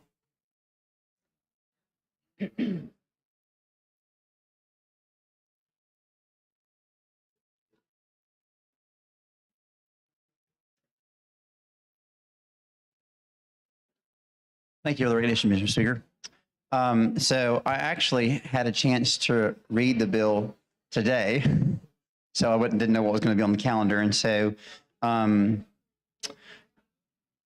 my district, of course, is very pro Second Amendment, and I am kind of getting, as of today, kind of getting lit up by my constituency because there's an overall concern in my district about the process, or it seems the desire on so many fronts to align ourselves with the federal government. And there's a large amount of distrust in my district about the federal government. And so the concern that I have in regards to, I certainly am sympathetic to the purpose of the bill. We want to be a nation of law and order. But part of that law and order isn't just keeping criminals off the street. It's also protecting our freedoms and liberties. And so my district's concern with this is that we set a precedence of formal recognition of aligning ourselves with federal gun laws. And there's probably not a lot of people in Alabama that believe that the federal government has our best interest at heart on a lot of things right now for our freedoms and liberties. And so that's, I think, as well as other points that have been made, that's my big concern with this, is that it sets a precedence whereby, if 10 years down the road, it's 20, 30, whatever, and someone says, we're 10 years behind, and Alabama doesn't want to be behind. We want to be right up to date. And so then there's a move to get up to date again. Well, what's going to happen in 10 years of federal gun? Well, who knows? Right. But the trajectory of the federal government and their position on Second Amendment rights, it doesn't encourage a lot of people who value Second Amendment to believe that in 10 years, the federal government's going to be trying to do a better job of preserving those rights and freedoms and liberties. And so I'm not going to take up 10 minutes, but that's just my concern and what my constituents are telling me, because Second Amendment and states' rights around firearms, as well as health and other issues, were big issues in my campaign, and which is why I won. And so anyway, I don't want to take up 10 minutes, but I just wanted to express that concern, because I don't trust the federal government as far as I can throw them, to be honest. So if I could respond to just a couple of the things I understand and the fear there. And I would just encourage you to read the bill and look beyond the fear and to see what's actually happening here with the bill. It does, thank you. As we've said before, set a date. So yes, we're stopping it. What it is today is what we're adopting, not what's going to be in 10 years or 20 years. So just for that clarification, this bill was the brainchild of our Tuscaloosa County District Attorney, Hayes Webb, who is the most, he's a former Marine. He's a district attorney. He's a card-carrying lifetime member of the NRA. He's big into Bama carry. He's a huge Second Amendment person. Okay, this is his bill that he brought to me. He has all those qualifications and all the things that I think your constituents probably value also, which many of us in this room do. Sure. This was brought to me by him, and that is why, and this is a value. Yes, he is pro Second Amendment. He's also pro law and order. Sure, of course. And that's what this bill is addressing. It's not infringing upon Second Amendment rights. It is addressing law and order and a need we have in this state to be able to deal with the bad guys. And it's a pro law enforcement bill. Is all it is. I understand the fear whenever we talk about the federal government, but this was the language, again, not to say that everything that they ask us to do has to be adopted, but that's why the NRA, and it is very similar to Alabama law, but there's a small difference. And so that was how we got to this language. But I understand you don't want to do that for everything. Well, and to be clear, I'm not saying you're not pro Second Amendment at all. I'm just expressing the concerns of what my constituency has asked me to voice. And I know I just want to say that the person who brought this bill is about the most pro Second Amendment person I think there could possibly ever be. Sure. Huge gun guy. But this is important. And I think the concern was just the precedents looking forward. But anyway, thank you for your time. Thank you.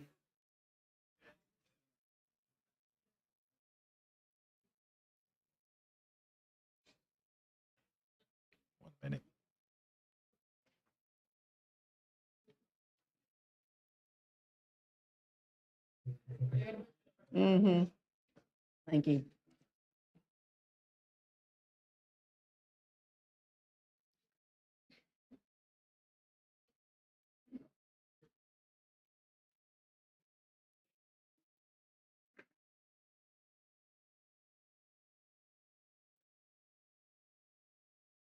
Chair recognizes the gentleman from Winston, resident of Wadsworth.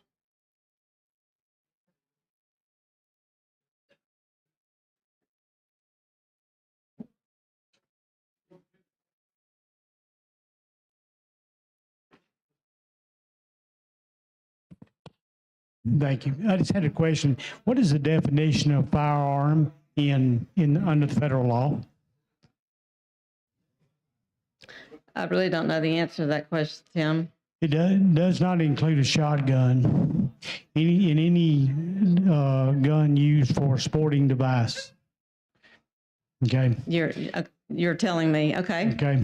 Now, if the concern that I have is one thing, if the federal government comes back and says that shotguns or any other type of weapons are illegal up there, does that not make our bill make it illegal in Alabama too? Well, remember, we're adopting it as the law existed January 1st, 2022. So okay, I understand, but I'm just saying that my point is, are we as Alabamians going to allow the federal government to make a decision what is a firearm for this purpose, or should the bill have maybe included what the definition of firearm is? Because if the current administration changes the definition of firearm, then that affects us. And that's my concern. And I just wanted to tell you that because I think the issue in this one is what is a firearm under federal law, and are we adopting what their definition is? As of today. And so just want to let you know that. But do you understand? It's adopting it as of today. I understand. Or January 1st. That's what the law is. And so if they change their definition of firearm in the future, that will not impact our bill or our law. Okay, thank you. Unless we choose to change it. Sure, thanks, gentlemen. Question for the body now is final passage of HB 392. Clerk will unlock the machine and the members will vote.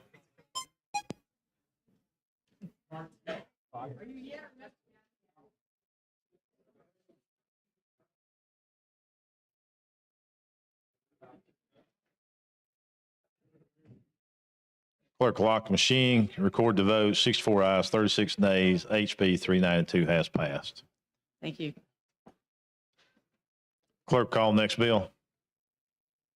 On page 38 of the calendar, House Bill number 293 with substitute by Representative Brown relating to port incentives. Chairman Brown, you are recognized.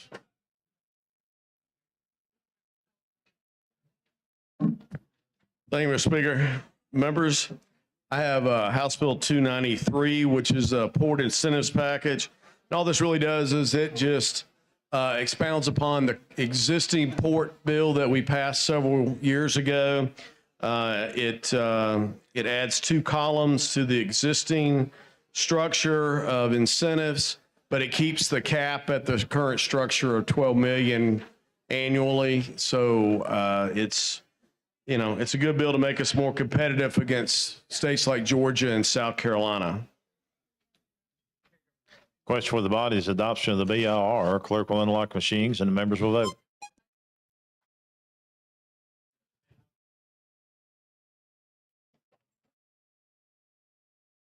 Clerk will lock machines, record the vote. 102 ayes, 0 nays, 1 abstention. The BR has passed. Chairman Brown. Thank you, Mr. Speaker. I call for adoption of the sub. Care to explain the sub? Sure. What really all the sub did was a committee sub, and we had tried to increase the credits to 20 million, and we brought it back down to the current level that's 12 million. And then we had some structure in there involving the jobs credit, and we took that out at the insistence of Commerce to make it more in line with the governor's incentives package. So that's what it did. It brought it back down and made it easier to understand. You've heard the explanation. So the question is the adoption of the sub. Clerk will unlock the machines and the members will vote. This is.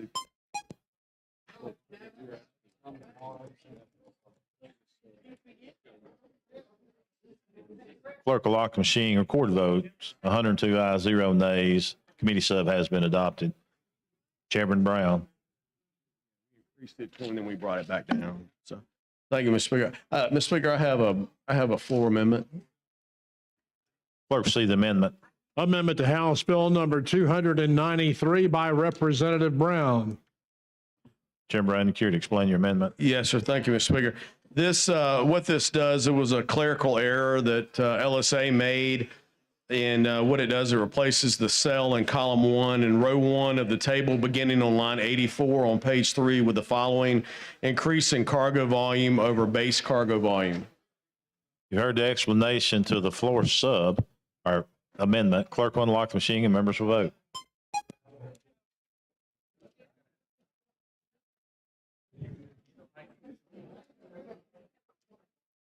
Clerk will lock the machine and record the vote. 104 ayes, 0 nays. The floor amendment has been adopted. Thank you, Mr. Speaker. I call for final passage of House Bill 293. That is questions. Final passage of HB 293. Clerk will unlock the machine and members will vote.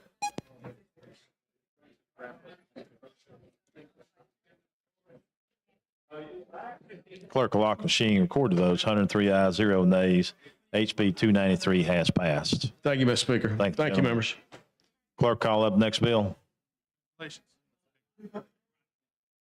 On page 39 of the calendar, House Bill number 373 by Representative Simpson relating to the sales and use tax. Chairman Simpson, you're recognized. This is just to clear, this is HB 375. What this bill would do, let's talk about guns some more. So what this bill would do is it would eliminate the gross proceeds derived from the retail sale of gun safes and gun safety devices from the sales and use tax. It would make gun safes and gun safety devices tax-free. Question for the body's adoption of the BIR. Clerk will unlock the machine and members will vote. 1.298. 1.298. Clerk will lock the machine, record the votes. 100 ayes, 1 nay, 1 abstention. The BR is passed. Chairman Simpson. Move for final passage. That is question for the body is final passage of HB 375. Clerk will unlock the machine and members will vote.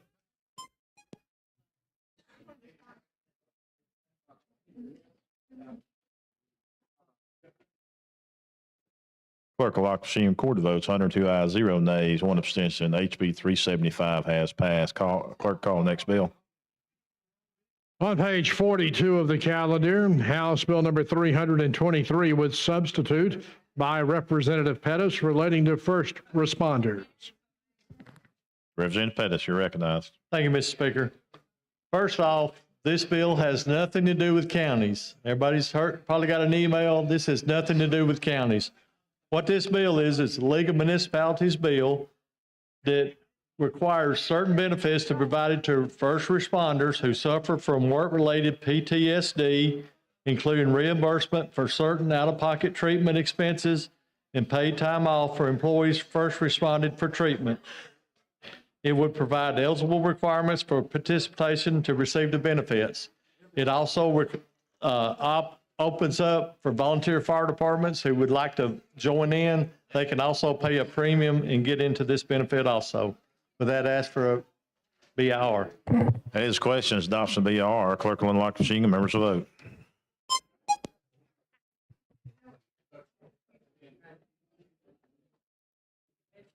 Clerk will lock the machine, record the vote. 102, 103, 104 ayes, 0 nays. The BR is adopted. Chairman Pettis. Have a committee substitute. You care to explain your substitute? That's pretty much what I did. Biggest thing, it does not include any county. This is for the league and volunteer fire departments only. We heard the explanation of the sub. Clerk will unlock the machine and members will vote.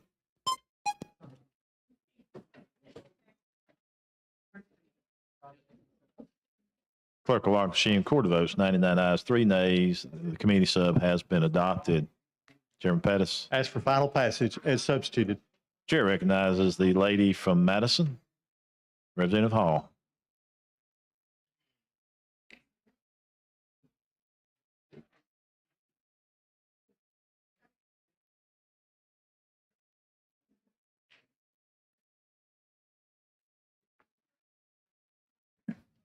I was kind of preoccupied, excuse me. Thank you, Mr. Speaker. Tell me exactly what we're doing. Okay, under current law, PTSD is not covered under workman's comp. We do not want to put it under workman's comp. This will provide for police and fire in a municipality benefits if they're diagnosed with PTSD. So it's, the municipalities would provide the coverage at, Yes, there'll be an insurance policy. They'll cover them. Maximum benefit is $15,000 for a lifetime. So it's a very low amount, but it provides them for treatment if they are diagnosed with PTSD, and it also gives them leave time to be off. so did you mention anything about counties? I was kind of preoccupied. What is it? There's a text come out that said the counties are against it. If you put anything with the county, this has nothing to do with counties, and there's no amendments for the counties. Well, okay, that, I was trying to make sure I heard correctly. Yes, there's nothing to do with counties in this bill. Thank you. Chair thanks the lady. Question for the body now is final passage of HB 323. Clerk will unlock machine and members will vote.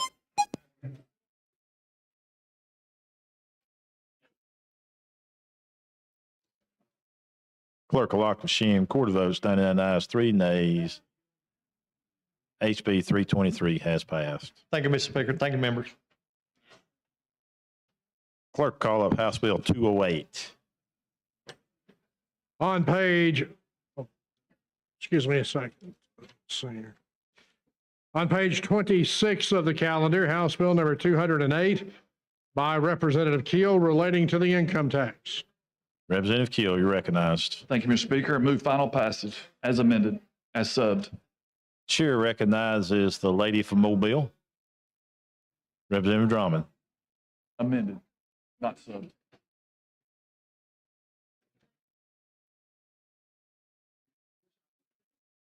Floor amendment.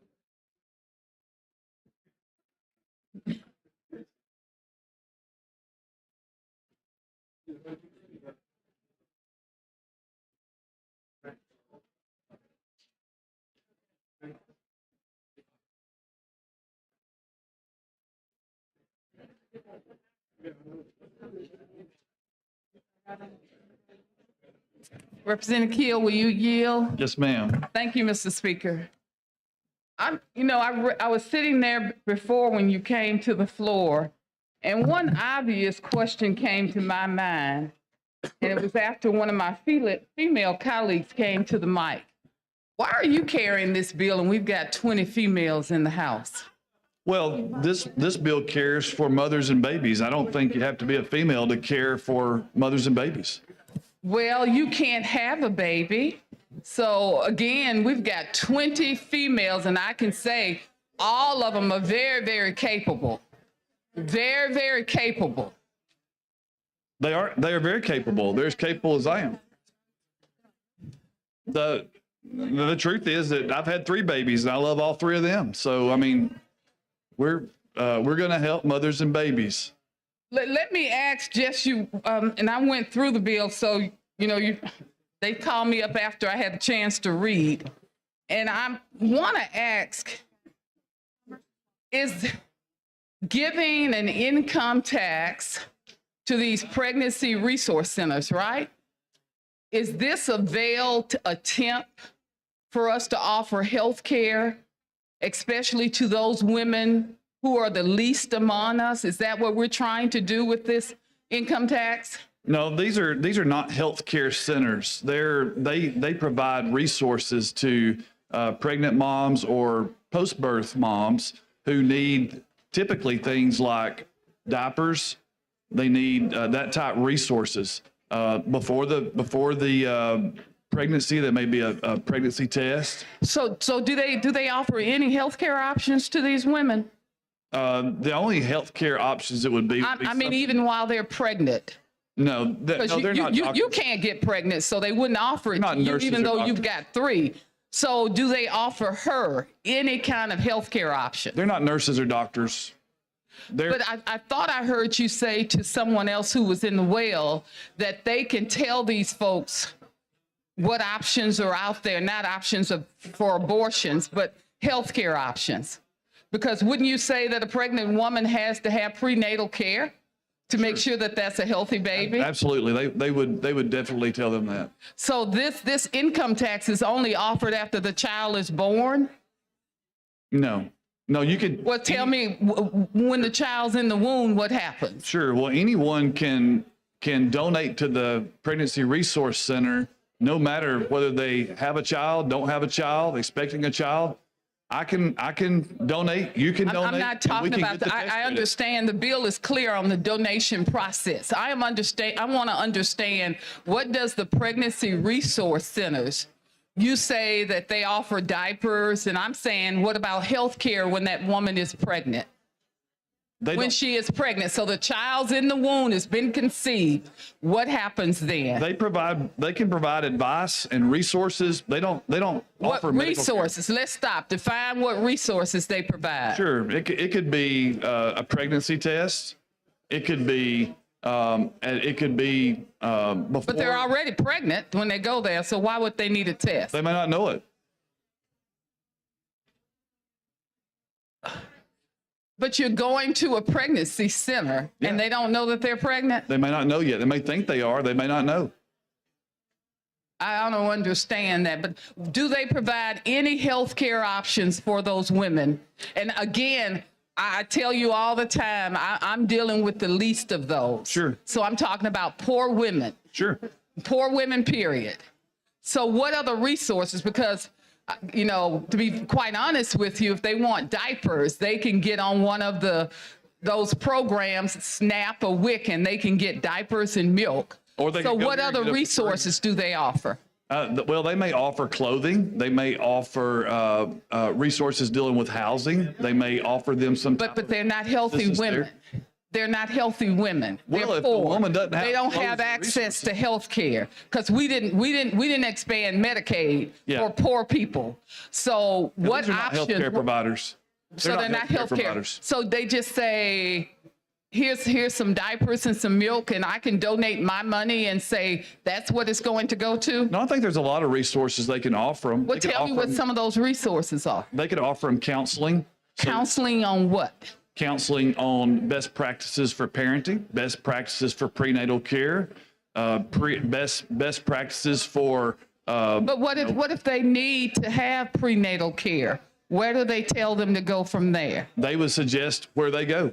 Wherever I mean, if you're offering this income tax incentive for them, it might be. I want to know where they tell them to go. Yeah, they could tell them to go to see a medical professional. They may give them. What vitamins. if they don't have money to go to a medical professional? What does the Pregnancy Resource Center do then? Well, these folks are not obligated to give medical care. They're not medical centers. I've never heard of a Pregnancy Resource Center. Really, so 50, I have never heard of them across the state. I have never heard of one. So I'm interested because whenever I think of pregnancy, I certainly don't think of a man. I just told you that. We've got 20 women into this body, and why none of those females are carrying this. I know that the representative prior to me said that she's volunteered. Why didn't she carry this bill? Because if it's something for a woman, let me just give you my editorial opinion. You didn't ask for it. Can I give it to you? You got 3 minutes. I'll go back and give you my question.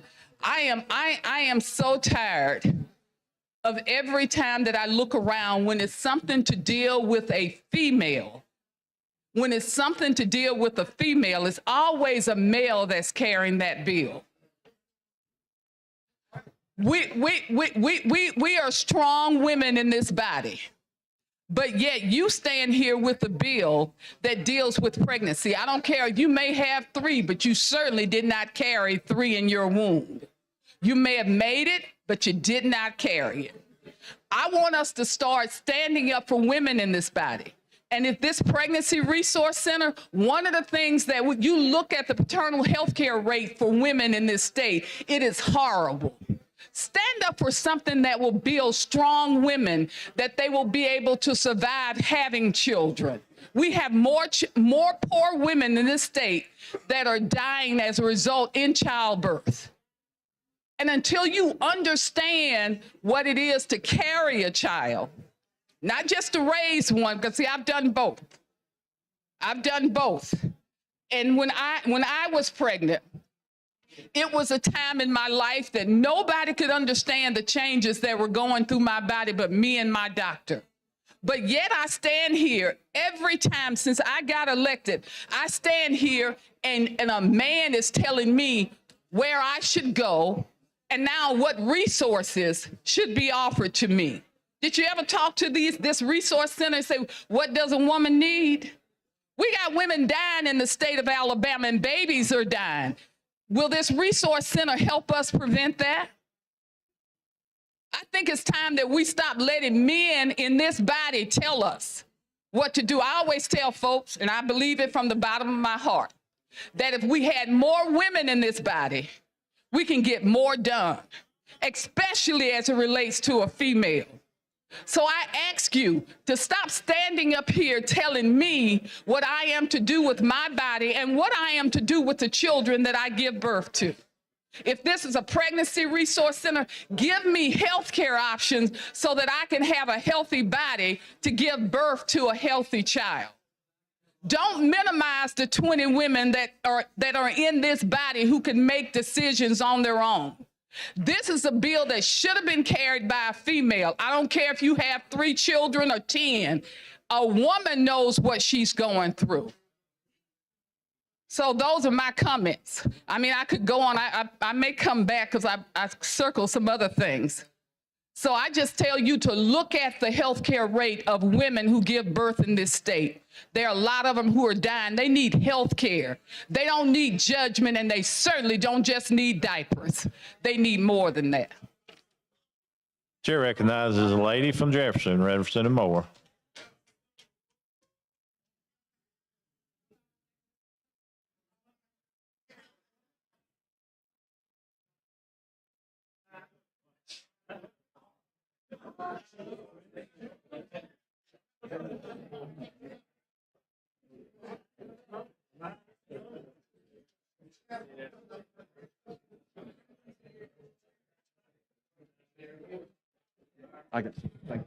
Thank you, Mr. Speaker.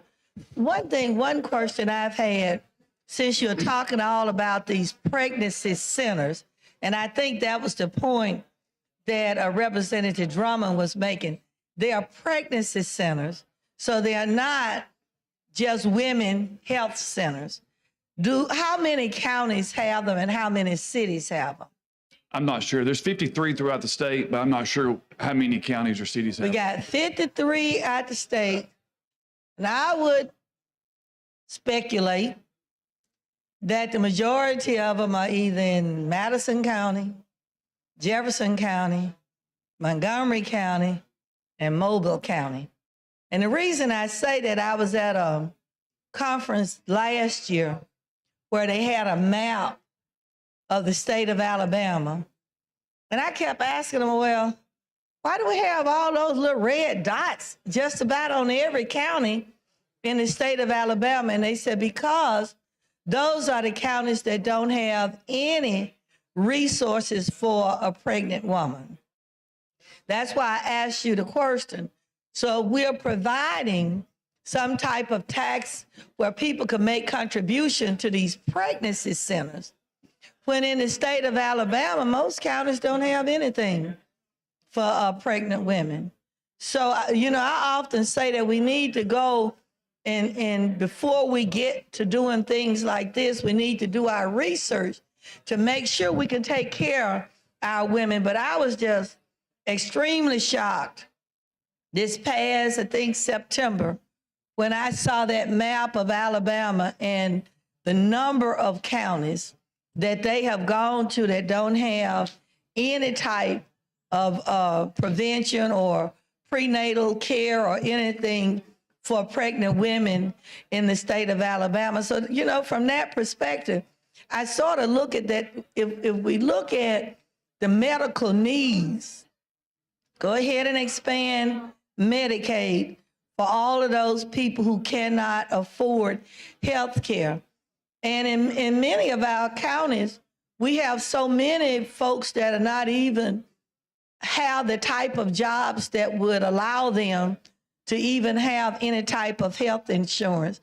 But I'm gonna try to get them and look back through my notes and try to bring a copy of that map, because it was extremely shocking to me in the 21st century that we don't even have the proper facilities for a pregnant woman in all of our counties, and that ought to be our goal.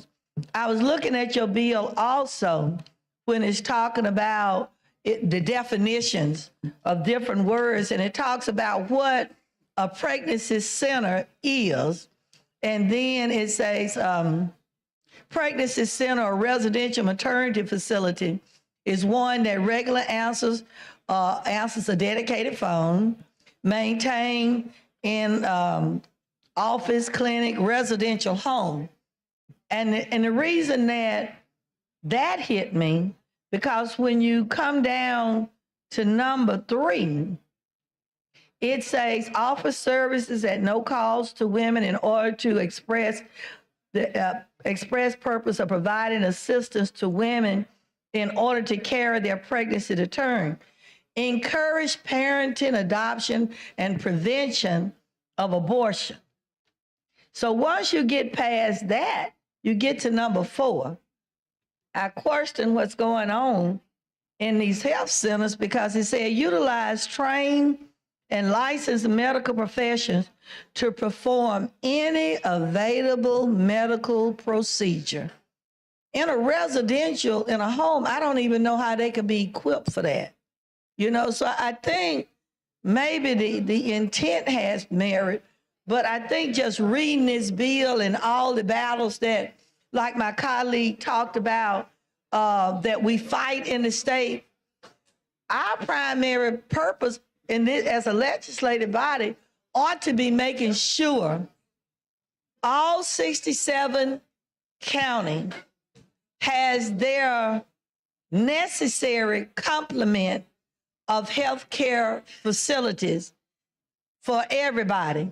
When you look in the state of Alabama, we have more women that died through childbirth or trying to carry a child to term. But now we're in a situation, because we passed the abortion bill, if that lady has problems, most doctors now are afraid to touch them. If they carried their child for so many months and they get in distress, most doctors are afraid to touch them, because somebody might say that that doctor helped abort a baby, when that doctor only went in to protect that lady's life. Because when we did the abortion bill in this chamber, it was no regard for the safety of the mother. The only regard is making sure we deliver a baby at whatever cost it costs the mother. When it comes to Black women in Alabama, we have more of our prospective mothers that died than anybody else. I wonder if one of these ladies was in distress, went to one of these clinics that utilize trained and licensed medical professions to perform any available medical procedure. If that woman is in distress and is at this clinic and has to abort that baby, what will happen? Because she's in distress. It's her life or the child's life. So what would that clinic be able to do? Because it says here that they're equipped with all the licensed medical professions that's needed. Well, it doesn't actually say that. It says that if there are medical procedures, that it's done by utilized, trained, and licensed medical professionals. But Let me what show they're you what doing mine say while you. This is the bill I got today. Utilize, trained, and licensed medical professionals. Show me where yours. for any available medical procedures, but the available medical procedures are sonograms. So you don't have that in your bill, though. Where is it? Sonograms. Where is it? Well, it says available medical procedures. It doesn't say all medical procedures. It says available. But what all do they offer? That's what I just told you. I don't have it in my bill. Just it's whatever that's available there. But if there's a medical emergency, they should go to a hospital or an ER. But they're already at the center and they can't make it to a hospital ER. Now, remind you, I want you to remember, all of our counties don't have hospitals. So therefore, all of our counties don't have ERs. So if they're at that center and that center is the only place that pregnant woman could be, and she's there and she goes into distress, no hospital, which has, therefore there's no ER, what does that lady do? It's like it's the same as if they were at any other physical location in the state. If they were here and they were in medical distress, then they would call the ambulance. But you ain't got no that ambulance has to come from a distance. So before the ambulance get there, the lady could be already dead. But it's outside the purview of this. No, it's not. When you're talking about a pregnancy center, that means that I think that you're talking about whatever is necessary to take care of a person that's pregnant. That's not what these do. Well, they're not medical centers. Well, they need to be. I don't disagree with that, but they need to be. They're not. And if you're going to bring this and you're going to give people the impression that they've got someplace to go, because I can promise you, the average citizen, when they see a pregnancy center, they're going to believe that I could go here for whatever help that I need. And then if they get there and they get in distress and there is no hospital or medical facility that's close by, the ambulance might take them 45 minutes. It might take an hour. I do know, and I could use the example, not necessarily with pregnancy, but when they first closed one of the hospitals in Chilton County, and they were trying to, before I think UAB went and reopened the hospital that was there, but they had a woman that was having a heart attack. They couldn't even get her to Otago County in time. And the lady's time has expired. Oh, Lord, it went that quick. And you're pretty quick, Ms. Moore. Lord. Chair recognizes the lady from Macon, Representative Warren. You're doing good. There's so much stuff on my mind. I think y'all see that. I looked up there, I thought I had 9 minutes and 2 seconds left. Thank you, Mr. Speaker. The gentleman yield. Yes, ma'am. I'm just trying to get an understanding of what you're talking about here, because when I look at where you said this bill will provide a state income tax credit to individuals and businesses, when you say credit, what is that? Is that filling out your income tax and in that deduction space put the contribution that? No, credit would work a little differently. So that'd be a tax write-off. If you were getting a tax write-off, you would do it that way. If you had given to your church, for instance, you might fill out that in your income tax return. This would work a little differently. You'd fill out an application with the Department of Revenue, and if the cap has not been met yet and you qualify, they would send you a certificate back that says, if you're intending to give $1,000 to the Pregnancy Resource Center, we approve that. You give that money to the Pregnancy Crisis Center, and then they give you a receipt. And with that receipt and certificate, when you pay your taxes, you would include that with your taxes. So in lieu of paying that $1,000 back to the state, you would have a certificate that said that you have a tax credit. And so you could use that for up to half of your state tax burden. Whatever your tax liability is, you could use that credit towards half of that. Okay, so I'm just, my thing is now, how many people in this state understand what a tax credit is? Because I really didn't understand what you were talking about here. Right. And then, and I also know, and it was kind of lengthy to me, because I think I understand the state will still get the money, but it comes through a credit system that they've given. They're still going to pay that credit money. They won't. The state won't physically receive that income. Will have granted that certificate that allows the credit. And so it's just like if you received a credit at a store, you would have credit back on your income taxes. Okay. Because, like I said, I keep trying to make sure that what we're doing here, that we are not continuously cutting resources out of our educational trust fund. That's what I want to make sure. Because I said we cannot do anything to take away funding from education with the educational status that we have today. I mean, it's just, it hurts me when we look at a need in education and our response is we can't afford it. I mean, when I hear things like, I've even heard, well, we can't afford kindergarten classes. Come on now, how can we even say that in a state, in an educational dilemma that we're in now, okay?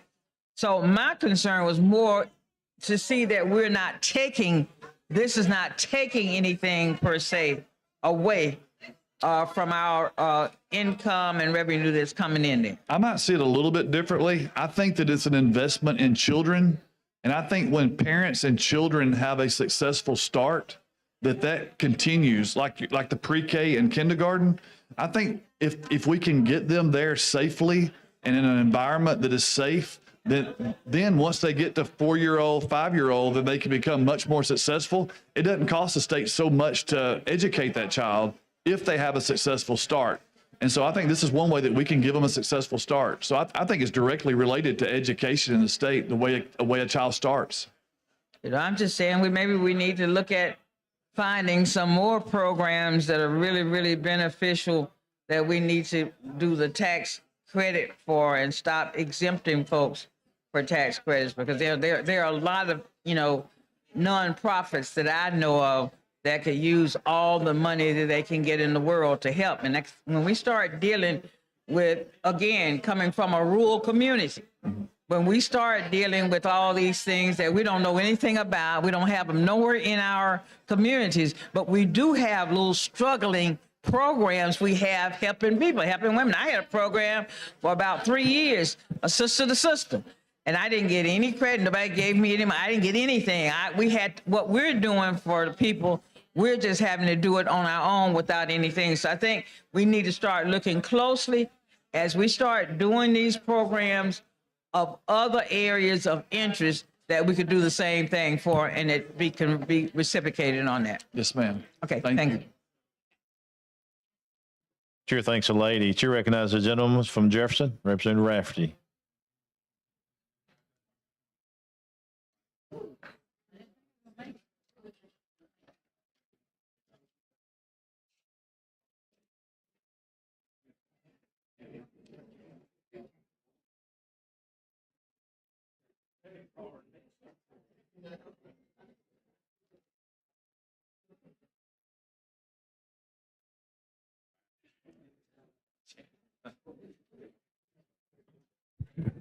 All right, thank you for the recognition, Mr. Speaker. Get a little tuckered out yet? No, I'm good. Good to go. We both got our comfortable shoes on. Oh, yep, thank you. Yeah. All right, so, I mean, I kind of want to take us to some more definitions. I think we got cut short with the last one, lost track of time. And on page 4, line 97, I'm kind of struggling how to pronounce that word. I think it's abortifacient. And I'm curious, can you define that for me? Because I'm trying to figure out exactly what that means. I can Google it for you. Yeah, I mean, I'm fine with that. Or do you want to Google it? Well, I don't have my phone with me. Oh, man.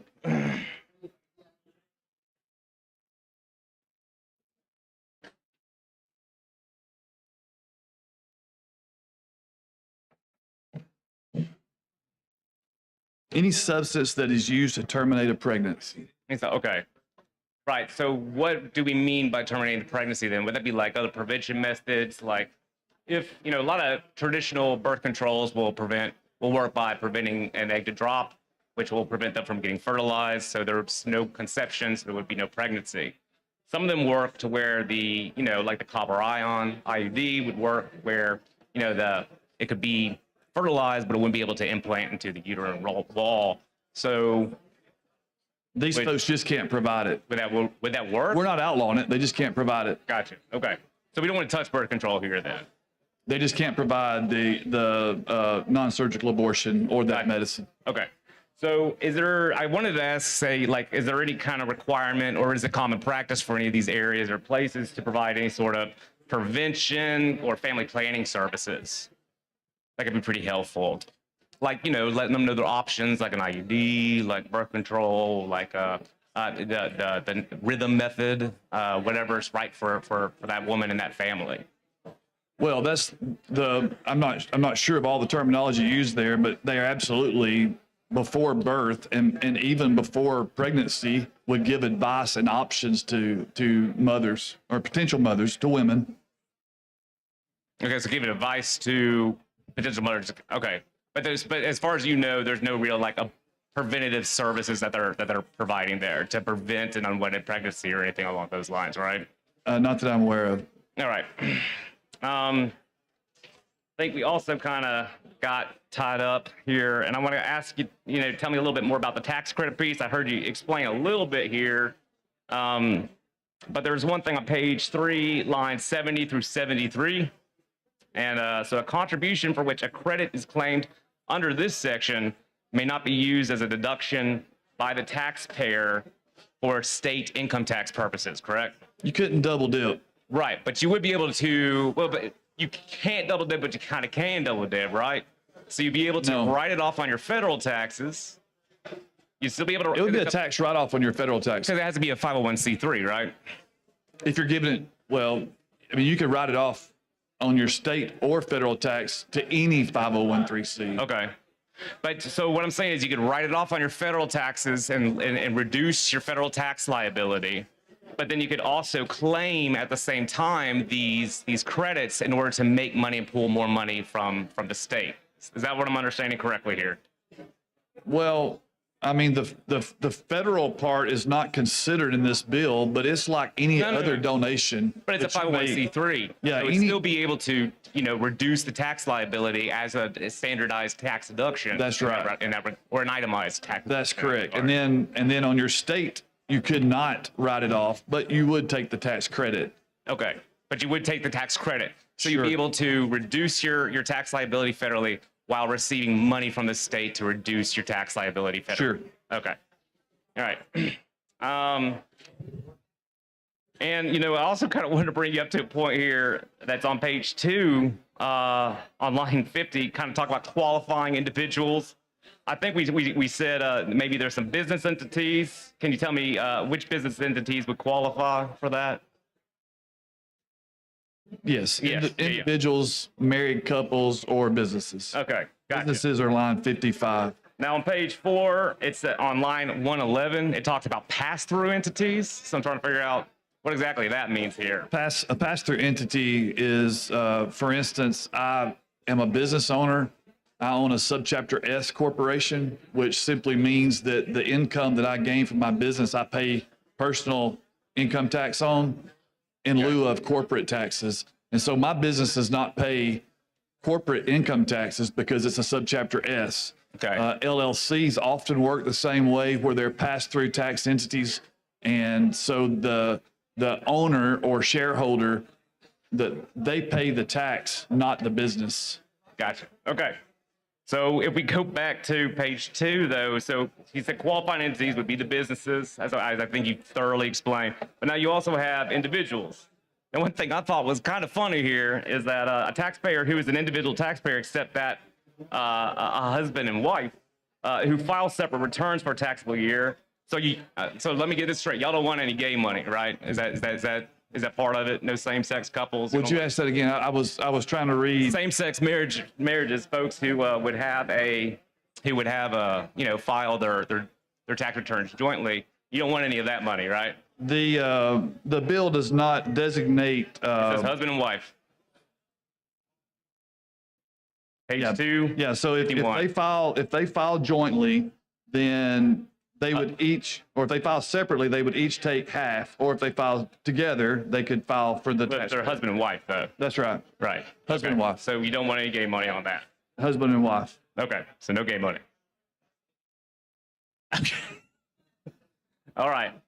So to talk about this a little bit more, so you talking about like the qualifications for it. I want to get through this, but the counseling was one of them.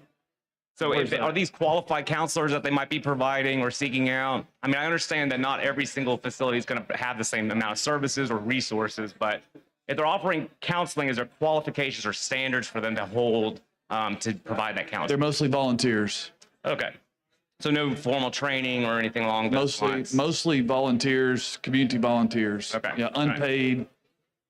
And then on 4, and I know that this has already been talked to quite a bit, talking about utilizes trained and licensed medical professionals to perform any available medical procedures, but I thought I heard you say that there's no nurses or doctors here. There's typically not. Okay.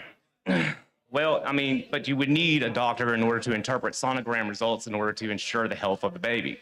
So wait, what we're talking about here is like just, you know, we can show you, you know, it's the sonogram, but we can't actually do anything to do. Right. Wouldn't be able to interpret the results. No. Are you not worried that there might be some confusion, or somebody might say, well, that heart sounds healthy, maybe this is it's fine and would be substituted for prenatal care? I think most medical people, if it's a sonographer, I'm not talking about medical people, I'm talking about, you know, folks. If it's somebody doing a sonogram, though, they're licensed people that do sonograms. Okay. And so I think they know, they operate within their profession. But they can't monitor or reveal. They're not qualified to make any sort of diagnosis or anything like that. No, and I think they know that in their training, they're told not to do that.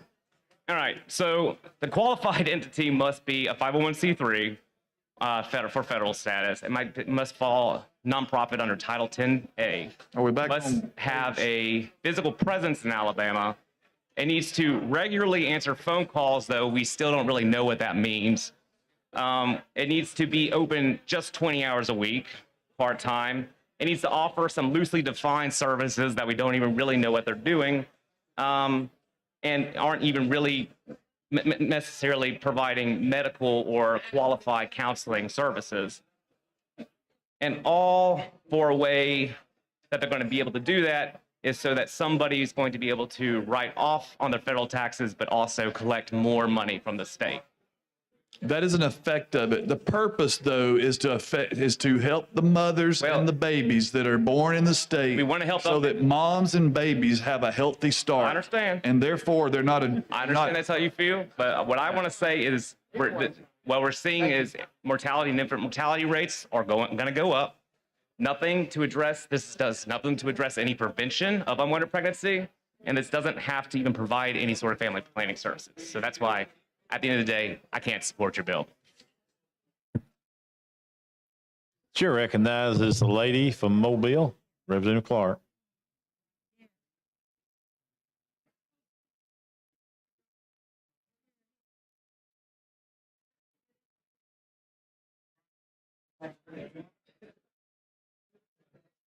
I don't think he's here. Thank you.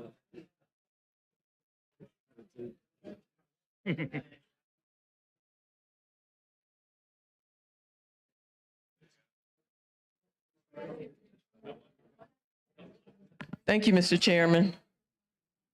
You've been standing there a while, haven't you? Yes, ma'am. Representative Keel, you're holding up pretty well. I'm doing good. I got my comfortable shoes on today. So to kind of follow up the line of questioning from Representative Peblin Warren, she stated that she was happy to hear that this bill, I thought I heard her say, wasn't going to have any impact on ETF.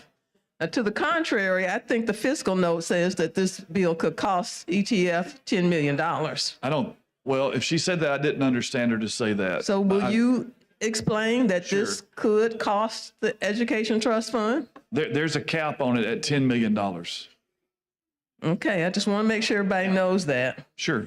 And I also appreciated the explanation that you gave her, because I was somewhat confused about this as well. And so what I want to know is that, you know, once these babies are brought into this world, and are we going to help organizations that are part of their village to get a similar tax credit? You know, I'm a big supporter of, not big enough, but of Boys and Girls Clubs. There are 2 in my district, and I support them by way of our state community service grant funds. Could they receive a similar tax credit? They should. Bring the bill. How about if we amend your bill? The perfect place to put it. Well, this bill is pretty specific, and I want to keep it specific. So how specific is it? How many such organizations are there that could benefit from this bill? Well, we know there's 53. There's probably more, but there's that many that I know about.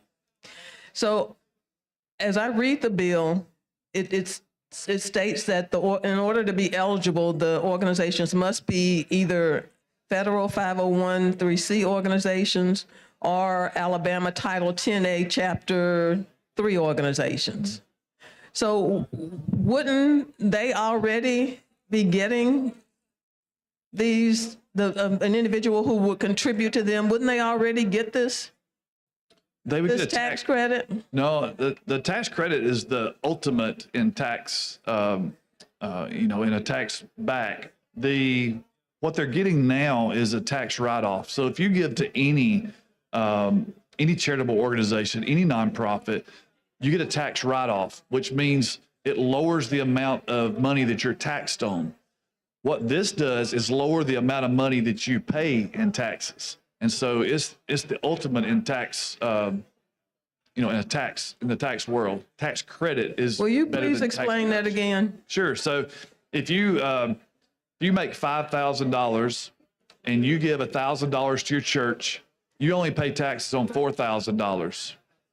If you make $5,000 again, and the state's going to tax you $400, and you give $200 to one of these pregnancy crisis centers, then you could take the $200 off of your tax burden, directly off your tax burden. And so instead of paying taxes on $4,800, which you would do if you wrote off $200, then you could give this $200 and then you get that off of your tax burden. And so if you owed $400 in taxes to the state, you would only pay $200 in taxes. Representative Keel, do you realize that you're setting a precedent here? And as kids say, you're starting something.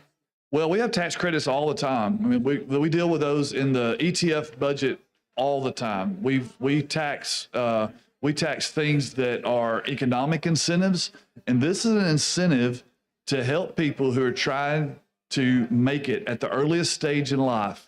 And when they do make it successfully, if we can assist with that, if we can help with that, then the burden on the state later in the form of other assistance, in the form of education, the form of early childhood education, all those things is lessened, not just then, but throughout their life. If we can give them a great start to begin with, then we can save the state millions of dollars down the road.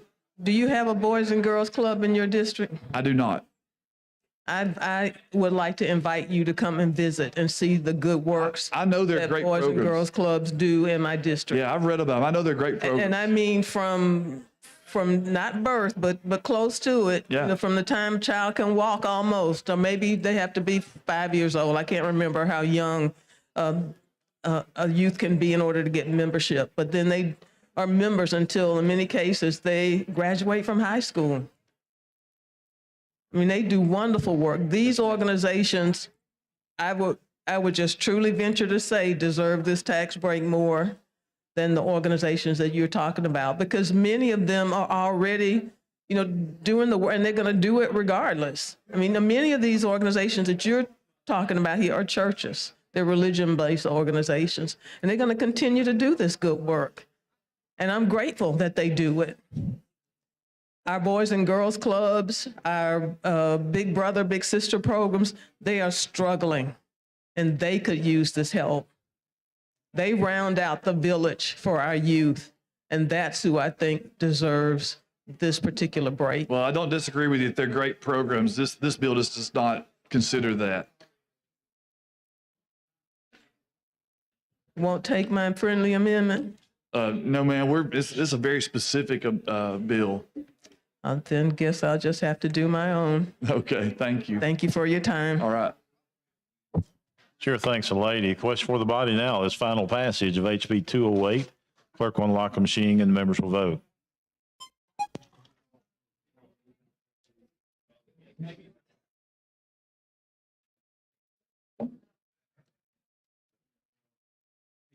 Clerk will lock the machine, record the vote, 76 ayes, 26 nays. HB 208 has passed. Thank you, Mr. Speaker. The chair would like to recognize the chaperone of the Beach Boys concert tonight. It's Chairman, he's getting up already. Chairman Rex Reynolds.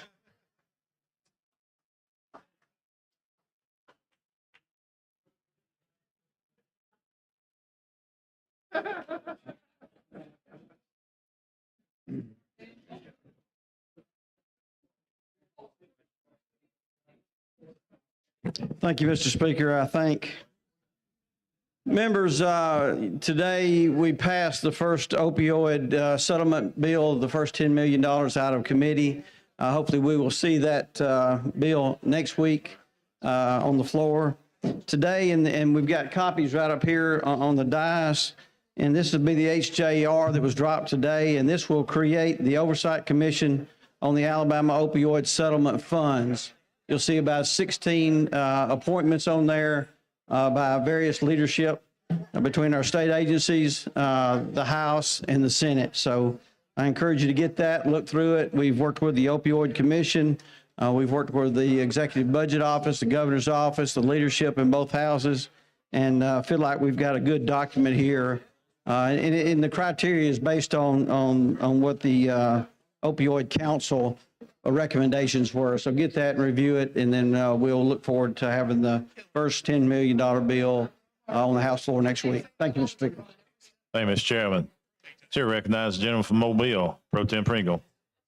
Thank you, Mr. Speaker. Just a quick reminder, higher education reception tonight across the street at RSA Plaza from 4:30 to 7. With that, Mr. Speaker, I move the House stand in adjournment. What? Oh, somebody needs to come down here and sing happy birthday.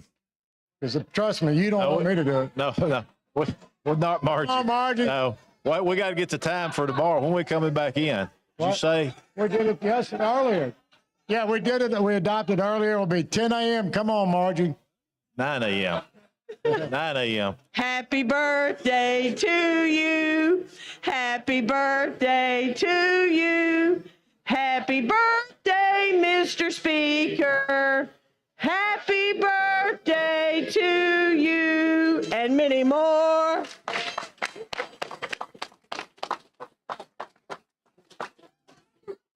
With that, Mr. Speaker, I'll renew my motion to adjourn.